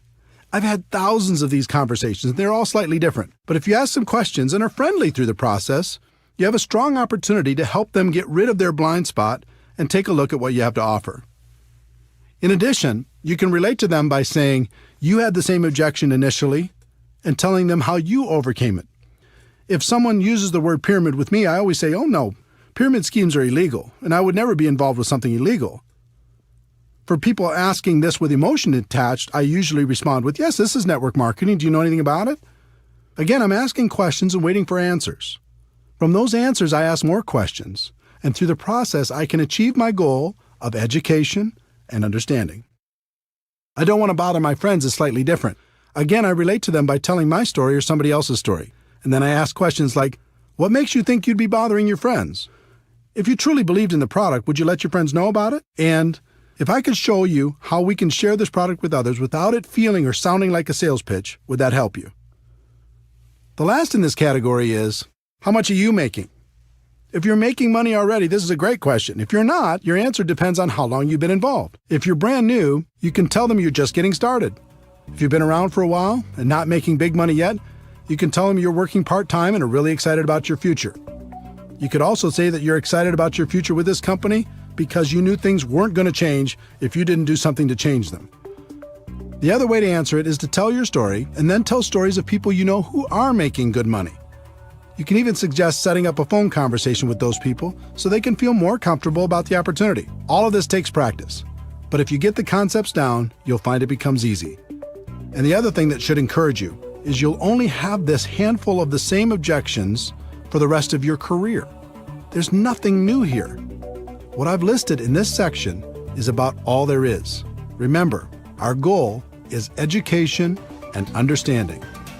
This is a part of the process that makes that goal a reality.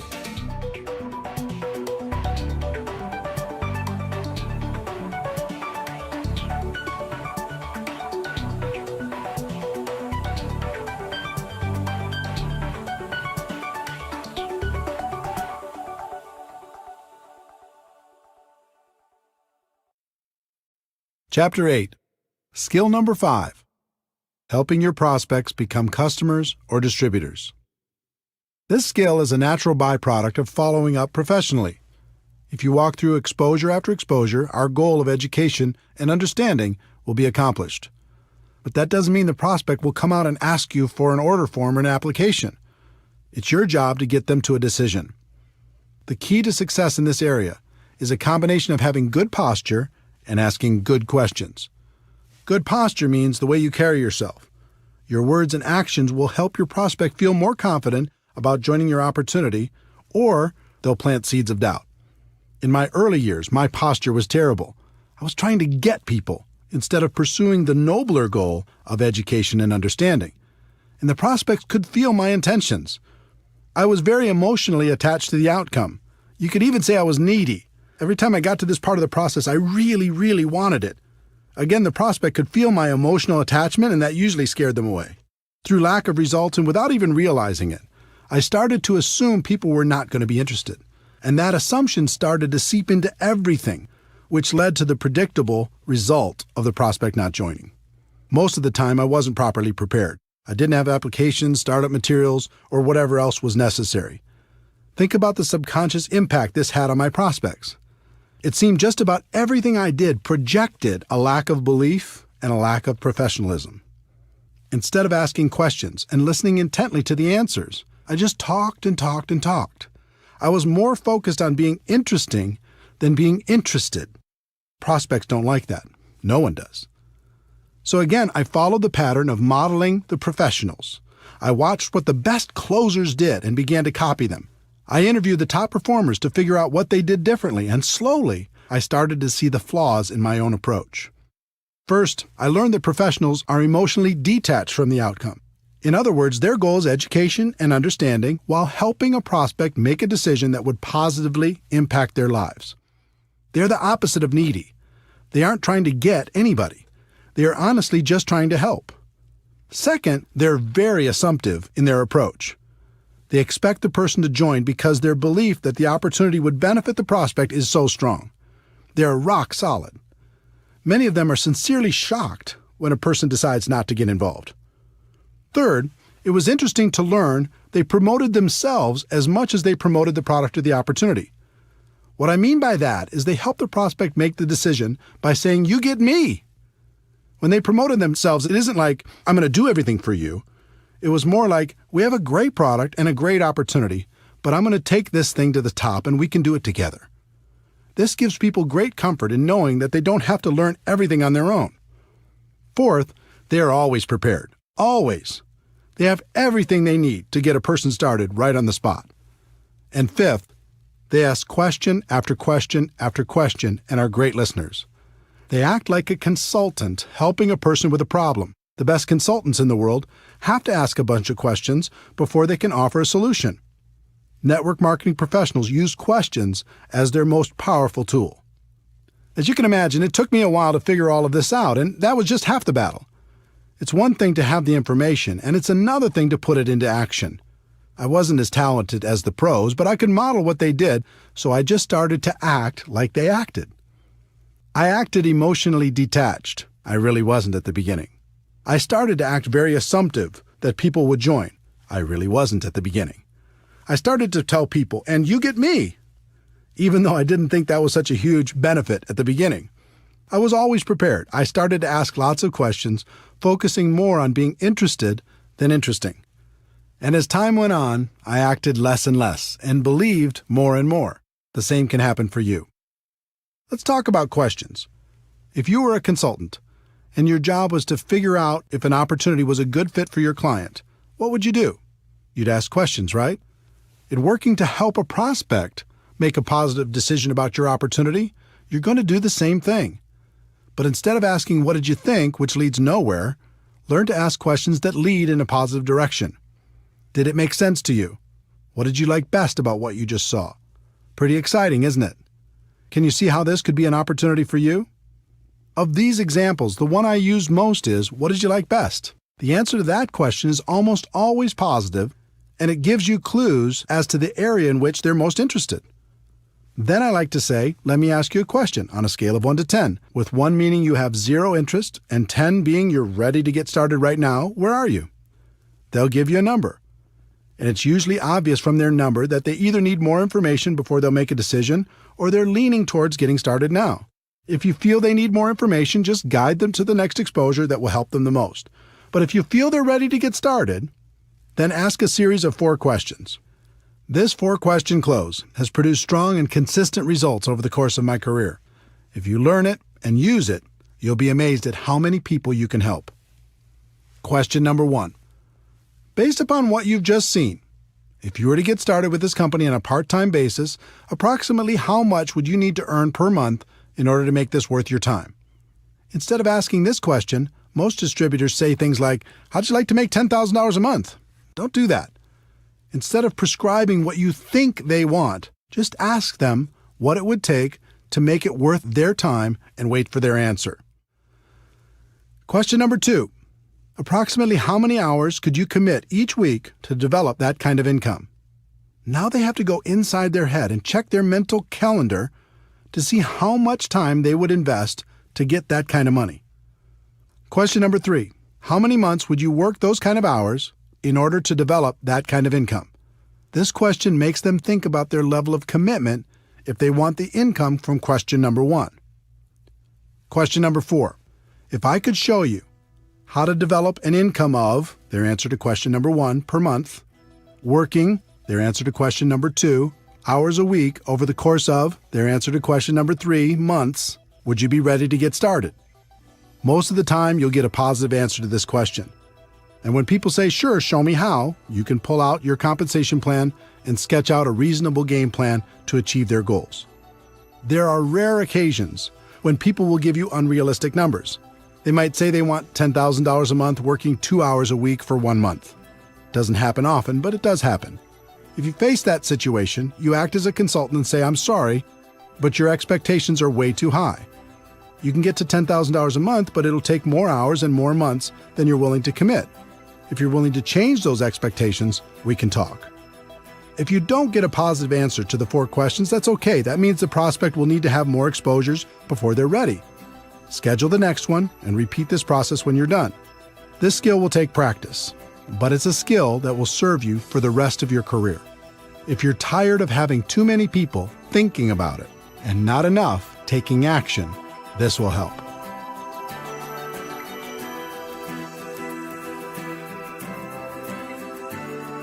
Chapter 9. Skill number 6. Helping your new distributor get started right. In network marketing, people invest enormous effort, time, and money into getting people signed up, and then squander that investment by leaving their new distributors to figure everything out for themselves. Professionals don't do that. They set proper expectations, they help get some quick results, and then continue to guide the new distributor through the many phases of our profession. I was lucky enough to have an early mentor, Michael Nelson, who is very skilled at guiding new distributors. Michael wasn't in my upline, but he was clearly the leader in my city. In addition, he had a lot of experience in our profession. So I listened to what he said, I watched what he did, and I asked him tons of questions. Back in those days, he had a small office close to my home, and I was always hanging around trying to learn something. Michael was a very successful recruiter. He was always bringing on new people, And for the most part, Michael's people did well in the business. That wasn't happening for me. The few people I recruited did nothing. As I watched Michael, I noticed that every time he signed up a new distributor, he scheduled what he called a game plan interview. I decided to model what he did. So the next time he met with a new distributor, I sat behind them close enough to take notes on their conversation. I did this several times and was surprised to learn he went through the same exact interview every time. I thought if I could learn that interview process, then I'd have a chance at his results.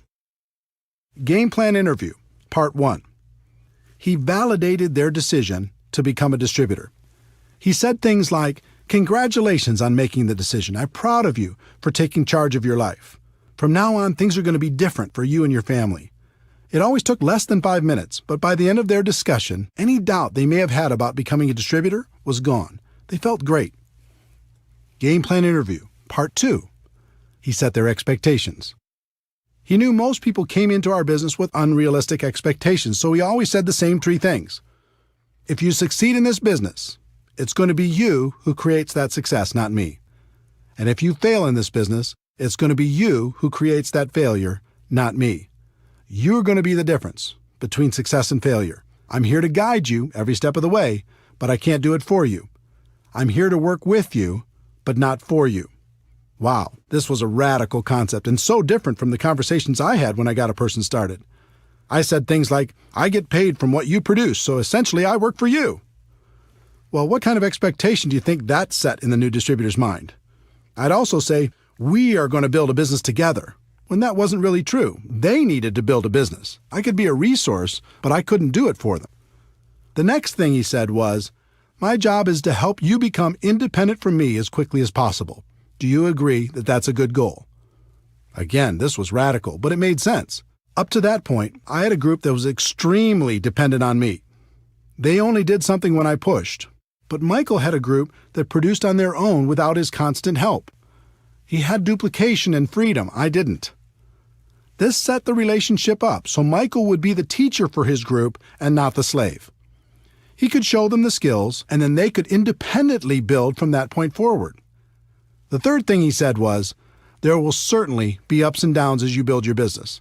There'll be good times and bad times. I'll know when you're in one of the bad times, when you aren't calling me, you aren't showing up for meetings, you aren't on the calls, if I start hearing excuses, that sort of thing. When that happens with you, and it happens with everyone, how do you want me to handle that? Do you want me to leave you alone? Or do you want me to be persistent and remind you why you made this decision in the first place?" This was brilliant, because it's true that everyone will have times of self-doubt. He let them know it was natural, and at the same time, set up the relationship so he was in a position to turn them around when it happened. What Michael accomplished with these 3 concepts was so different from promising the world like I was doing, that it was night and day. With my approach, the distributor would sit back and wait for me to perform. And if I was ever too busy or couldn't help for some reason, I became the easy excuse for why things weren't working out. With Michael's approach, his people became independent quickly. He would coach them from time to time, but he wouldn't allow his group to use him as an excuse for their lack of results. While my distributors struggled, his flourished. Game plan interview, part 3. Michael went through a getting started checklist to help the new person have the best chance for success. The exact plan would be different for every company, but the concept was to do everything possible to get quick results. Here are some examples of what you could include in your getting started checklist. 1. Make sure your new distributor is set up with appropriate products. Just about every company has products that can be personally used by the distributor, so make sure your new person is doing that. Depending on your company, this may include a monthly commitment. It's very important that people develop an emotional attachment to the products, and that can only happen if they are using them and enjoying the benefits. In addition, many companies have products that can be sampled or used in demonstrations. In that case, new distributors should have an appropriate supply so they're properly prepared. 2. Make sure your new distributor is set up with appropriate tools. We've talked about the importance of third-party tools in building a large and successful network marketing business. Your new distributor needs to be prepared to help their prospects with the tools that will professionally take them through the exposure process. 3. Make sure your new distributor gets connected. Show them how to find things on the company website, where the upcoming events are being held, when the leadership calls or webinars are being conducted, etc. Remember, our goal is to help them become independent as quickly as possible. This is an important step in making that goal a reality. 4. Make sure your new distributor has a basic understanding of the compensation plan. They don't need to know it in detail at the beginning, but they should at least understand the key points and what will happen financially as they move through the first few levels. 5. Make sure your new distributor has a fundamental understanding of how to properly invite their prospects to understand more about what they have to offer. You can save them from running out there and talking their heads off with little or no results by giving them a brief overview of how and why a professional invitation process works. Game Plan Interview, Part 4. Michael helped the new distributor create a game plan to get through the first few ranks and challenged them to do it quickly. He understood and helped me to understand that it was a race to help a person get results quickly. If they received early positive reinforcement, they'd continue, and if they didn't, they had a tendency to fade away. Every company is different, so this game plan will also be different, but think about the simple actions you can encourage people to take during the first week to get the best possible results. How can they get their first customer? How can they get their first distributor? Can you encourage them to attend their first company event? What steps can you take to help them earn their first commission check? Success in network marketing wasn't real for me until I earned that first check. When it arrived, everything changed for me. I started to really dream about creating a better life for myself and my family. Helping your new person get off to a quick start is vital. Game Plan Interview, Part 5. Michael always ended by giving some specific assignments. One thing I've learned is new distributors crave direction, and they respond incredibly well to simple assignments. Michael always ended by giving those assignments along with a deadline for them to be completed. He told his new distributor to get back to him by a specific date. It's just like the exposure prospecting process. You go from exposure to exposure, but it doesn't end until they become distributors. The professionals continue to go from exposure to exposure, assignment to assignment. The purpose of all this is to help the new distributor get over the line. When someone gets started, there's always a line between success and failure. On one side of the line, it's easier to quit than continue. On the other side of the line, it's easier to continue than to quit. What can help a person get over the line? Signing up their first customer, signing up their first distributor, getting their first commission check, attending a big company event, making friends inside the organization, proclaiming their intentions to the world, getting promoted to a new level, being recognized for some sort of achievement. There are hundreds of other things that can contribute to a person getting over the line. As a sponsor, your job is to help them get over the line and stay over the line. And the line never really goes away. It's always there.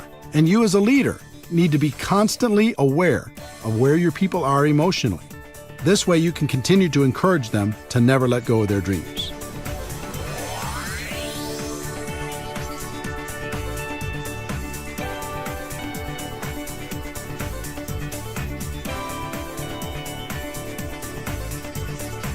Chapter 10. Skill 7. Promoting events. In network marketing, meetings make money.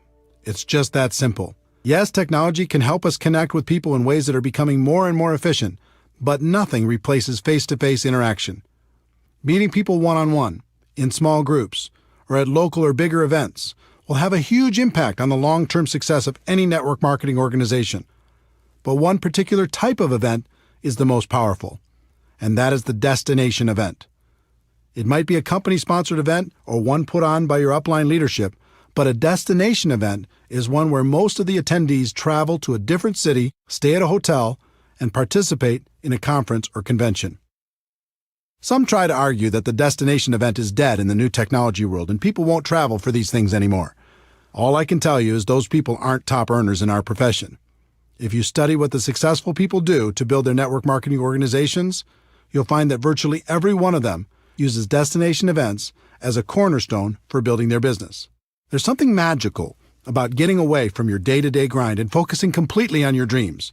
Total immersion, even if it's only for a weekend, is good. You can use it to refocus and recommit to your future and gather the strength necessary to go back home and do what's necessary to move your business forward. You gain strength from the presentations you hear during the event. Sometimes a person says something at just the right time in your life and it changes you forever. Over 20 years ago, I was at a convention when a guy by the name of Johnny Daniel said, "You can tell the size of the man by the size of the problem that gets him down." That statement went right into my heart and has helped me ever since. If I ever get sad or depressed, something inside me says, "Is this the size of Eric?" I answer no, pick myself up, and get moving again. I've had hundreds of those moments over the years at destination events. I gave up blaming at an event. I decided to become a professional at an event. I realized no one could stop me at an event. I decided to go to the top at an event. In fact, as I think back, I can't think of a single significant moment in my network marketing career that didn't happen at an event. They're that powerful. In addition to gaining strength from the presenters, you'll also receive incredible validation of your decision to be involved. It's a concept called social proof, and it's very important. As human beings, we're wired to seek proof from sources outside of our own thoughts and experiences. At a destination event, you'll see lots of other people who've made the same decision you have, and that feels good. Also, you'll see how some of them have overcome their fears and gone to the highest levels in your company. You start to think, if they can do it, maybe I can do it too. There's also some positive peer pressure involved. Most destination events include recognition programs: who won the contest, moved to the next rank, earned the top income, or spoke from the stage. When I went to my first event and I saw all the people walking across that stage, I had one thought: the next time I'll be walking across that stage. It was inspiring that so many people had accomplished what I hadn't done yet. It made me think I could do it, and it made me work on a plan to make it happen. In addition to being inspired, I also didn't want to show up at the next event without some improvement in my business. That positive peer pressure helped me face my fears and make it happen. Overall, the sense of community at a destination event is comforting. We all live in a world filled with ignorant people when it comes to network marketing. That can be discouraging at times. But when we go to a big event, suddenly we're surrounded by people who think like we think. They have similar beliefs, hopes, dreams, aspirations, and positive attitudes. Spending time with this amazing group of people can literally fill us back up again, so we have strength for the next push. Once you understand how important destination events are to the success of your business, you need to learn how to effectively promote them to your organization. It's really simple. The more people from your group attend events, the more money you're going to make in our profession. Top leaders know exactly how many people are attending, and they make sure to grow that number at every new event. Think about it. Take two distributors, who each have a group of 100 people. Distributor A makes it a priority and gets everyone to attend every major destination event. Distributor B doesn't make it a priority, so only a handful attend. Which group is going to be more successful? It's not even a contest. The first step in developing a culture that promotes attendance at destination events is to personally be more committed than anyone else to attending and helping others make the same decision. That means you need to lead by example and never miss a destination event. When I first started in this profession, I didn't know how I was going to do it. I didn't have the money, and I couldn't afford the time. I had the same obstacles as everyone else. But something happened to me at my first event that changed everything. I scraped up enough money to get there, and it was a mind-blowing experience. The stage, the lights, the people, the stories, it was awesome. During one of the sessions, I stepped out to go to the bathroom, and when I came back to the entrance to the big convention hall, I found myself standing next to one of the top income earners in the whole company. It was like standing next to a celebrity. He had achieved what I wanted to achieve, and more. I stood there trying to think of something smart to say, and finally, I simply introduced myself and asked, "What's the secret?" Now, today I know there isn't a secret, and he could have said the same thing to me, but instead, he had a little compassion and gave me an important lesson that serves me to this day. He said, "Eric, do you see this room? It holds about 2,000 people. We have these events about 3 times a year. Here's the secret. At the next event, half of these people won't come back, but the other half that does will be making about twice the average of everyone else in the room.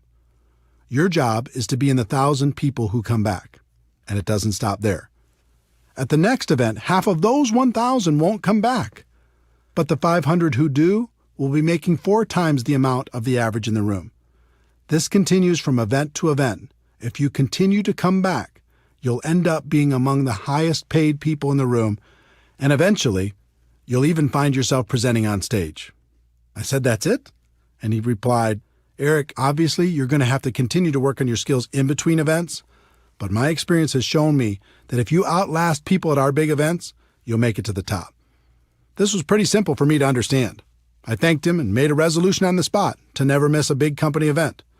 It wasn't easy. Sometimes the event tickets alone were a problem. I made it a priority and found a way to buy them. Sometimes childcare was an issue. I relentlessly searched for babysitters until we found someone we could trust. Sometimes I struggled with how to get to the event. Instead of taking a nice, comfortable direct flight, sometimes I had to book one with 2 or 3 connections. Instead of flying, sometimes I had to drive, even piling into one vehicle with a group of people to get there. There were even times when I reserved a bus and recruited people in my area to share the ride. The point is, I made it a priority and I made it to the event, no matter what.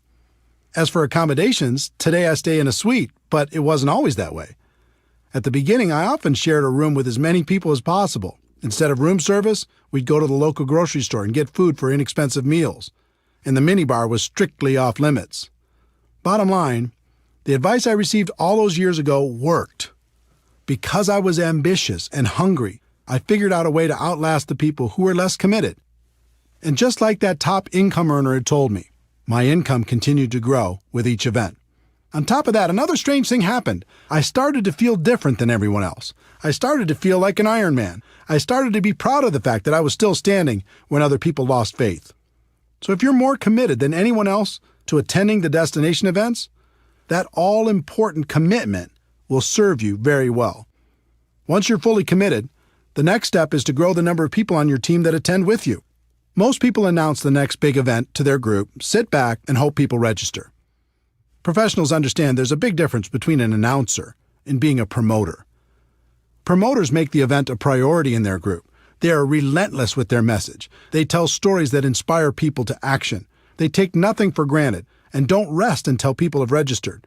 They paint a picture in people's minds about how great the event will be and the benefits of attending. One thing I learned long ago was to never buy someone's excuse, at least at the beginning. I can't tell you how many people started off by telling me the reasons they couldn't attend the next destination event, only to find out that their reason was just an excuse and wasn't really true. The problem with amateurs is they buy that first story, and that's the end of it. Person says, I can't get off work, or I can't afford it, or I can't arrange childcare, or who's going to watch my dog, or there's a birthday party that weekend. And the amateur says, oh well, it is what it is. I hope you can make it to the next one. The professional has a completely different mindset. When they hear an objection, they don't buy that story because they know it's probably not real, or at least not real enough. Instead, they work with that person to help them understand the meaning and importance of attending the event. Then they brainstorm with them to figure out a way to overcome their initial problem. I can't tell you how many people I've talked to who had already decided they were not going to attend the next event, and within 5 minutes, they changed their mind and registered. The lesson here is to tell your story, don't buy theirs. Think of this skill as if you're a publicly traded company and your stock value is tied directly to how many people you have at each destination event. If that were the case, you'd make it a priority to always have a bigger number at the next event, wouldn't you? You might start with just you at the first event, but then the goal needs to be to bring someone with you to the next one and to grow that number at the next and the next and the next. There's no such thing as a silver bullet in network marketing, but this skill is as close as it gets.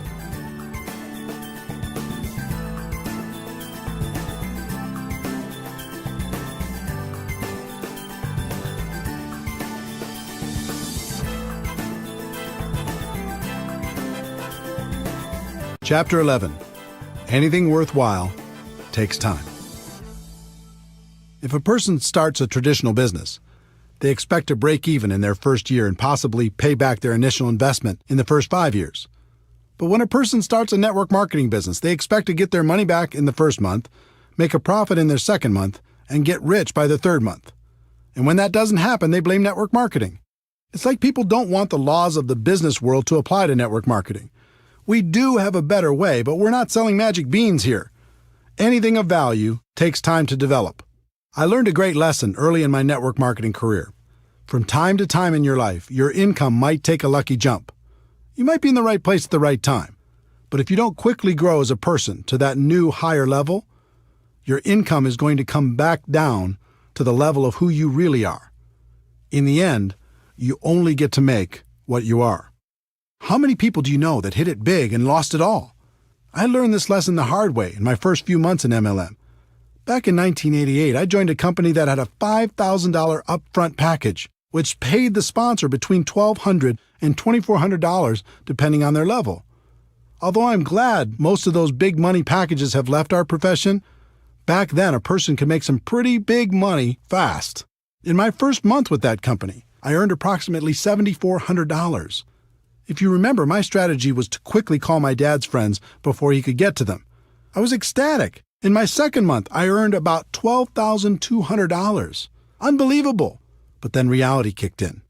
I wasn't a $12,000 a month person. I hadn't worked on my skills. I wasn't developing myself. I was just riding the wave. My third month's check was $1,098.60. Looking at that check was like looking at myself in the mirror. It showed me who I was. It was an ugly feeling. My first reaction was to quit and blame everyone and everything for my bad check. But eventually I realized that to earn more, I needed to become more. I needed to work on my skills, so I didn't have to rely on luck or timing or positioning. You might have heard, you can get rich quick, or there's no work involved, or the product sells itself, or any number of trumped-up statements. But you must learn to give up those false and unrealistic expectations and go to work on you. The 1-3-5-7 formula. There's a formula I've seen work in our profession. I call it the 1-3-5-7 formula. As a general rule, it will take you about 1 year to become competent and profitable in network marketing. You'll know the basics, you'll cover expenses, and you'll be learning. It'll take about 3 years of consistent part-time effort in order to go full-time. It'll take about 5 years of consistent effort to become a six-figure earner or above. And it will take about 7 years of consistent effort to become an expert. Now, that doesn't mean you can't make more than that in the short term. Many people do. It just means if you want to keep making that kind of money, you need to eventually become an expert. When you think about it, 7 years isn't so bad, especially when a good portion of it is part-time. You're going to be 7 years older anyway. You might as well become an expert over that period of time instead of just going through the motions. How to learn. Once you make the commitment to focus on your skills, the next thing you need to do is figure out the best way to learn. One of the best things that ever happened to me was realizing there are no bad experiences and no good experiences, only learning experiences. This was a major breakthrough. In other words, let go of the outcome and focus on what you can learn from every experience. This took so much pressure off me. Instead of always looking for great experiences, I started focusing on how many experiences I could have, because the more I had, the more I could learn. Another attribute of a top earner in MLM is they are what I like to call an active student. As a professional, they're always learning, always growing, always trying to get better. Lou Holtz said it best. In this world, you're either growing or you're dying, so get in motion and grow. I think that's true. Never stop learning. Model successful behavior. Try to avoid reinventing the wheel when you get involved in this profession. The hard work has already been done. No matter what company you're in, it's easy to find someone who's very successful. Doesn't matter if it's getting customers, finding prospects, inviting, presenting, following up, closing, getting people started, building for events, or any other skill. There are people in your company right now who have them mastered. And unlike other professions, the successful people in your company are eager to share their secrets. All you need to do is model their behavior, and you can begin to enjoy their results. Study. Audio programs got me started. Back in 1988, someone gave me a bootleg copy of a talk Jim Rohn gave to the Shackley Company. It was called The Seed and the Sower, and it rocked my world. I bet I listened to that audio cassette in my car 500 times. From there, I did some homework on Jim Rohn and purchased his Challenge to Succeed audio program. Jim Rohn gave me hope, but more than that, he gave me direction in my continual personal development. That audio program launched my personal development journey. Through the years, I continued with dozens of different audio programs, all incredibly helpful in keeping my mind right. There's something magical about audio. It whispers in your ear, reminding you of your dreams, of your potential, and how to get there. In addition, it's repetitive. You probably won't read a book over and over, but you'll listen to an audio program over and over, especially if it's entertaining. And it seems like each time it's different, and it is because you're different. Jim Rohn also taught me to be a reader. No matter what you're trying to learn, there's someone who's devoted their entire life to the subject and is offering it to you for pennies. Take them up on that offer. In our electronics-focused, attention-deficit society, fewer people seem to read books. That's not true for leaders. Ask the top-earning distributors if they're readers. More importantly, ask them what they're reading. I wasn't much of a reader before I became a network marketing professional, but since 1988, I've read an average of about 4 books a month. Those books have shaped my life and my career for the better. Commit to just 10 pages a day, and you can read a 300-page book in a month. That's a great start. Video.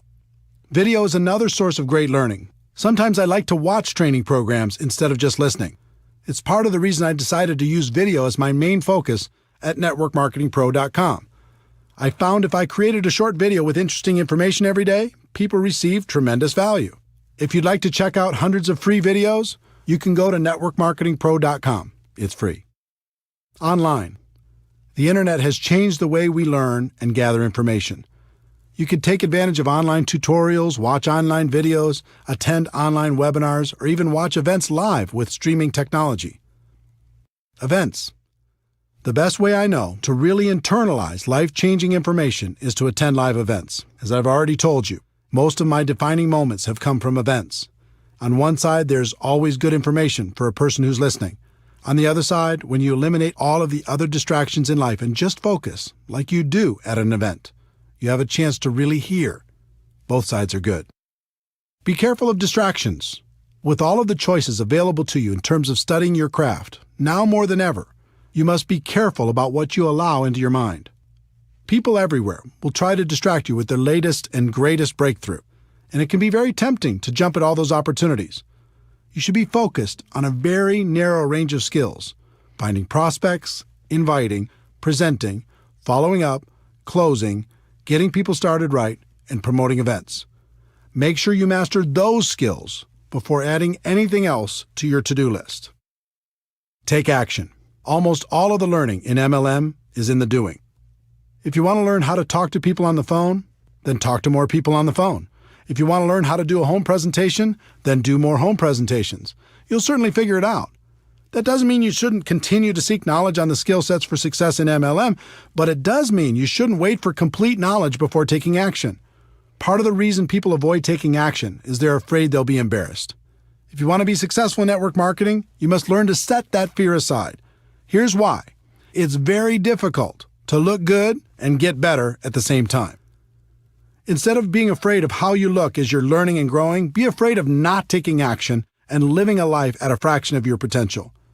Let me give you a concept that has served me for over 20 years in the area of developing my skills.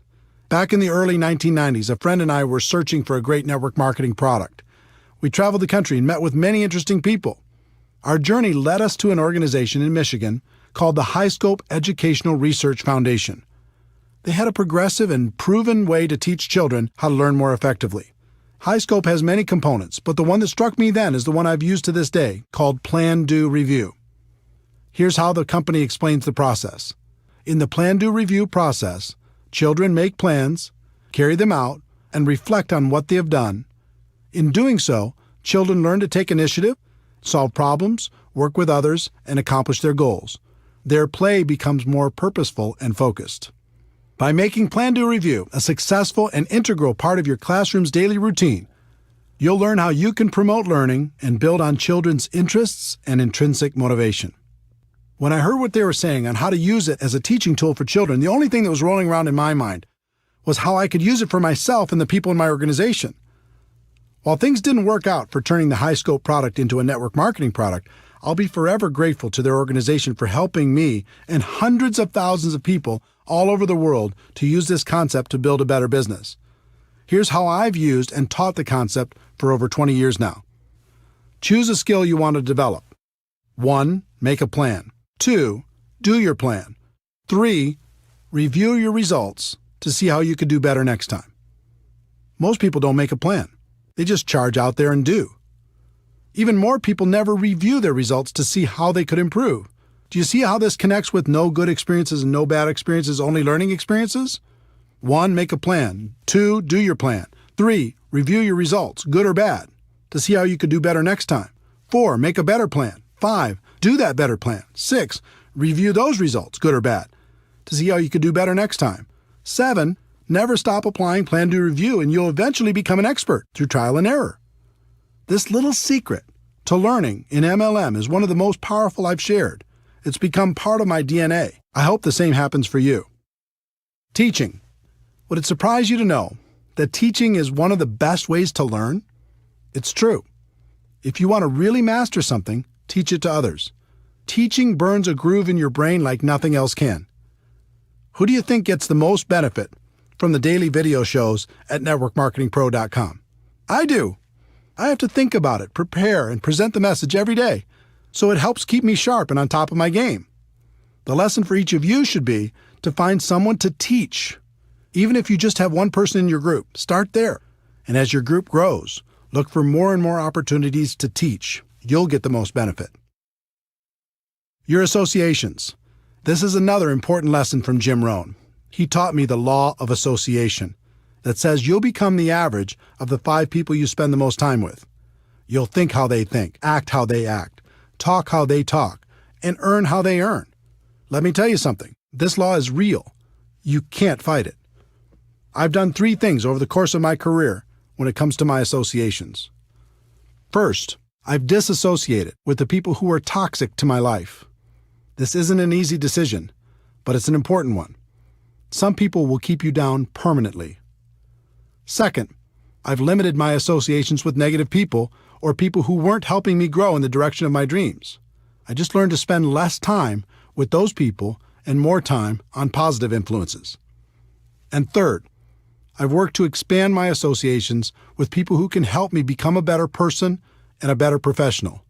If you're trying to learn to become an expert in the network marketing profession, doesn't it make sense to find a way to spend more time with the people who have the skills you're looking for? If this is a little too stressful to think about when you're looking at the 5 people you're spending time with right now, here's a little tip. About every 6 months, one of the people in your 5 will change. They'll move, get a new job, start a relationship, end a relationship. Something will happen. The secret is, when that happens, choose very wisely when you're thinking about who's going to take their place. Most people don't think about this at all. They just let the next person fall into that place. That's a big mistake. Find someone who will push you. Find someone who will inspire you. I hope these suggestions on the learning process of becoming a professional have been helpful to you. It's okay to dream big, but you also have to be patient. Anything of value takes time. Continue to develop your skills. Become a permanent student. Those skills will make a place for you for the rest of your life. There's one more concept you need to understand. I've analyzed the top earners in network marketing. I've interviewed them, and we've become friends. Do you know what they all have in common? They work hard. Don't get me wrong, they have a great lifestyle, and they love what they do, but they work their butts off. If you want big success in MLM, you're going to have to do the same. Network marketing isn't about luck, timing, positioning, or signing that magic person who will make you rich. Freedom is possible, but it isn't free. It will take hard work to stay consistent when the world tries to distract you. It'll take hard work to learn the skills required for long-term success. It'll take hard work to become the leader you're meant to be. Some people in network marketing become unhappy when they realize work is involved. Most of them join for some sort of free ride. When they experience growing pains, they run for the hills. Be different. It might take hard work, but it's good work. And it's the best way I know for the average person to enjoy true freedom.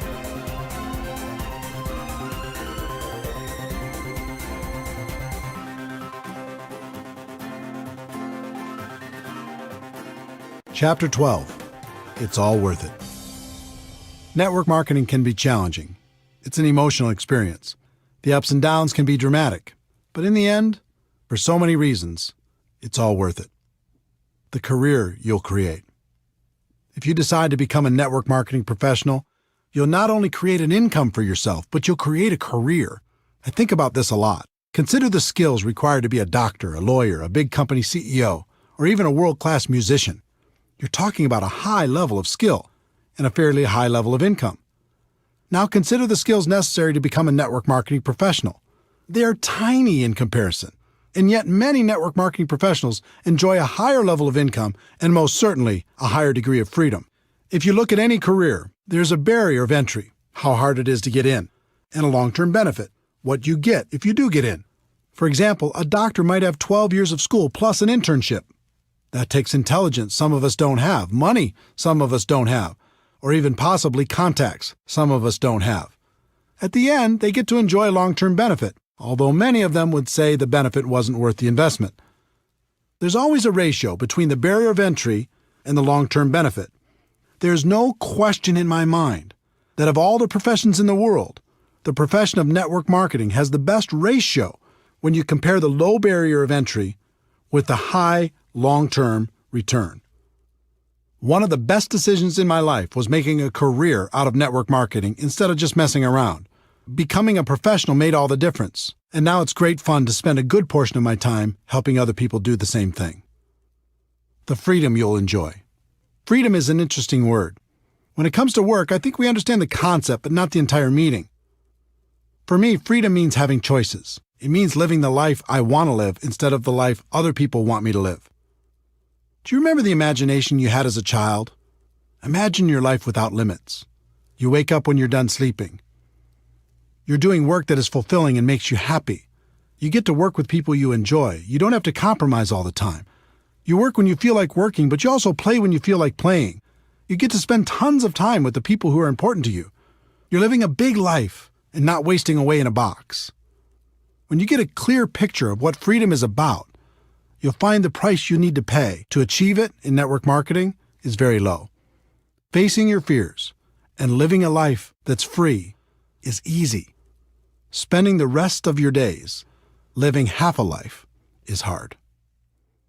The lives you'll touch. It's one thing to create freedom for yourself and your family. It's another thing altogether to help someone else do the same. There's so many people struggling in this world. You have the ability to help people see a bigger picture for themselves. You can give hope to the hopeless. You can encourage their dreams. You can provide them with the inspiration necessary to face and overcome their fears. One of my greatest joys is to appear in someone else's testimonial. It's great to hear that someone was lost, and in some small way, I was able to help them find their way. Network marketing allows you to do this on a big scale. Not only can you help one person, but you can help hundreds or even thousands to live a better life. And the exciting thing is, that's just the beginning. It's just like throwing a rock into a pond. When it hits the water, you see the ripples growing larger and larger until they hit every edge of the pond. In network marketing, sometimes you don't see all the ripples. You might be aware of the impact you had on one person's life, and maybe one or two more ripples, but they keep growing whether you see them or not. That's why I do what I do. It's why I wrote this book. I know people will be positively impacted, and that's a stone thrown in the water. But then they'll make a positive impact on others, and the ripples begin. And those people will do the same and over and over and over again. With network marketing, you really can make a difference. The people you'll meet. Network marketing has introduced me to the most amazing people. This profession gives you the chance to not only expand your group of friends, but also to be able to spend more time with them. You'll never find a more passionate group of entrepreneurs in any other profession. These people love life and spend their time lifting each other up. Here's an example of what that means to me and what it can mean for you. You can name virtually any state in the United States or any other country in the world, and a friend instantly pops into my mind. Network marketing has also introduced me to many of my heroes. I've been lucky enough to share the stage and become friends with great people, including Anthony Robbins, Brian Tracy, Dennis Waitley, the late Stephen Covey, Tom Peters, Les Brown, the late Og Mandino, David Bach, Robert Kiyosaki, Harvey Mackay, Art Williams, Ken Blanchard, Tom Rath, Daniel Pink, Mark Victor Hansen, Jack Canfield, Jeffrey Gitomer, Gary Vaynerchuk, Tom Hopkins, and many, many others. On top of all that, I've been able to learn from more million-dollar MLM learners than I could count. All of them have had a positive impact on my life and my career. This profession also helped introduce me to my amazing wife, Marina. I was in Moscow for a big MLM training event, and she was attending that event with her family. Because she could speak multiple languages, she was helping to translate backstage. I was smitten. Our first date was in Red Square at midnight after the event. With the snow softly falling around us, I'll never forget it. We've been together ever since. I'm not saying you'll find the love of your life in MLM, but I am saying you'll find friendships that will last a lifetime. The places you'll see. If you build a large and successful network marketing business, a few things will happen. First, you'll win some trips that will be trips of a lifetime. Second, you're going to need to support your organization as they expand into every territory or country where your company does business. And third, you're going to have enough money and time to go wherever you'd like. It's been said that your life can be measured by the number and intensity of your experiences. If that's true, I've already lived a very long life. I've been to every state in the United States with the exception of Alaska, and I'll remedy that soon. I've also been to about 40 countries around the world. I've gone diving at the Great Barrier Reef in Australia, toured the Hagia Sophia in Istanbul, visited the Twin Towers in Malaysia, boated around James Bond Island off the coast of Thailand, visited the tent cities in Nigeria, ridden the huge Ferris wheel in the port of Singapore, had a private tour of the White House, watched the sunrise on New Year's Day at the Grand Canyon, enjoyed a 30-course meal at the world-famous El Bulli in Spain, cruised through the canals of Amsterdam, ridden a hot air balloon over the Rocky Mountains, rented an entire cruise ship for 2,000 of my friends to sail to the Bahamas, had dinner under the stars at the top of the Hotel de Paris in Monaco, visited my heritage in Norway, sailed the Black Sea off the coast of the Ukraine, witnessed the amazing Sistine Chapel in Rome, golfed at St. Andrews in Scotland, watched a World Cup match in Ireland, and prayed at the Wailing Wall in Jerusalem. All of this and so much more was made possible because I embraced the great profession of network marketing. The same can happen for you. The causes you can contribute to. There are lots of worthy causes. You might want to give to your parents or someone else in your family, or to an organization that means something to you. In 2011, I asked Harvey Mackay, best-selling author, as well as a wildly successful businessman and community activist, for his secret to success. He told me his story. Eric, my father sat me down after I graduated from the University of Minnesota at age 21. I was a little bit cocky, going to take on the world, going to start at the top and work my way up. And he said, Harvey, 25%, 1/4 of your life, starting now, is going to be devoted to volunteerism. Now, I didn't know what that meant, other than I started volunteering for everything. Heart, Cancer, United Way, Boy Scouts, March of Dimes, Salvation Army, everything. Let me tell you what that experience has done for me my entire life. Being on all those boards and being involved in all those charities, I became a better communicator. I became a better leader. I became a better salesperson. Because all I was doing was raising money for the more than 20 boards that I've been on. I became a better sales manager. And can you imagine how many new people I met by just being a volunteer? My network grew tremendously. But the biggest thing that happened was my sense of being a citizen of the world. To know that you've helped another human being and to be able to see the results, it's an unbelievable feeling. I'm so thankful to my father because his advice changed my life. This interview changed my life because it impacted my thinking on contribution. I'd always thought that there was really only one way to help a worthy cause, and that was with your money. But after my conversation with Harvey, I realized that there was 3 ways to help. The first is with your money.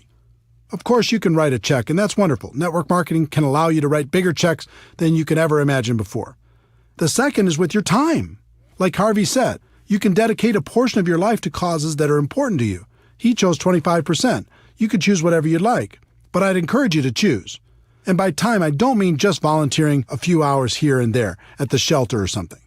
I mean, give your time to creative thinking, raising awareness, and raising money. And the third is probably most important, and that is with your influence. Take the time you're going to spend on your cause and put all of your influence behind it. Inspire your organization to do something great with you. Encourage your company to get involved. Leverage your network to do great things. You are powerful, and more so because of your involvement in network marketing. Use that influence for good. It'll change your life for the better. The person you'll become in the process. Network marketing changed my life for the better because it forced me to become a better person. As a profession, we move products and services to the customers who want them, but our real purpose is much deeper. At its core, this profession is an incubator for personal growth. You'll learn how to face your fears. You'll learn how to solve problems. You'll learn how to feed your mind with positives and protect your mind from negatives. You'll learn how to grow stronger. You'll learn how to lead. When I first started out in this profession, I did almost everything out of fear. I was afraid I wouldn't succeed. I was afraid I was going to run out of prospects. I was afraid I was going to miss out on the opportunity. But over time, that fear went away. I decided to focus on myself and my skills instead of all the things I couldn't control, and then everything became clear. I learned the true secret of network marketing. The greatest benefit isn't getting what you want. The greatest benefit is what you'll need to become in order to get what you want. I learned what was always there and what has been passed down for ages. The journey is everything. Thank you for taking this journey with me. Let me conclude by sharing what I say at the end of every Network Marketing Pro video. Ladies and gentlemen, my wish for you is that you decide to become a network marketing professional, that you decide to go pro, because it is a stone cold fact that we have a better way. Now let's go tell the world.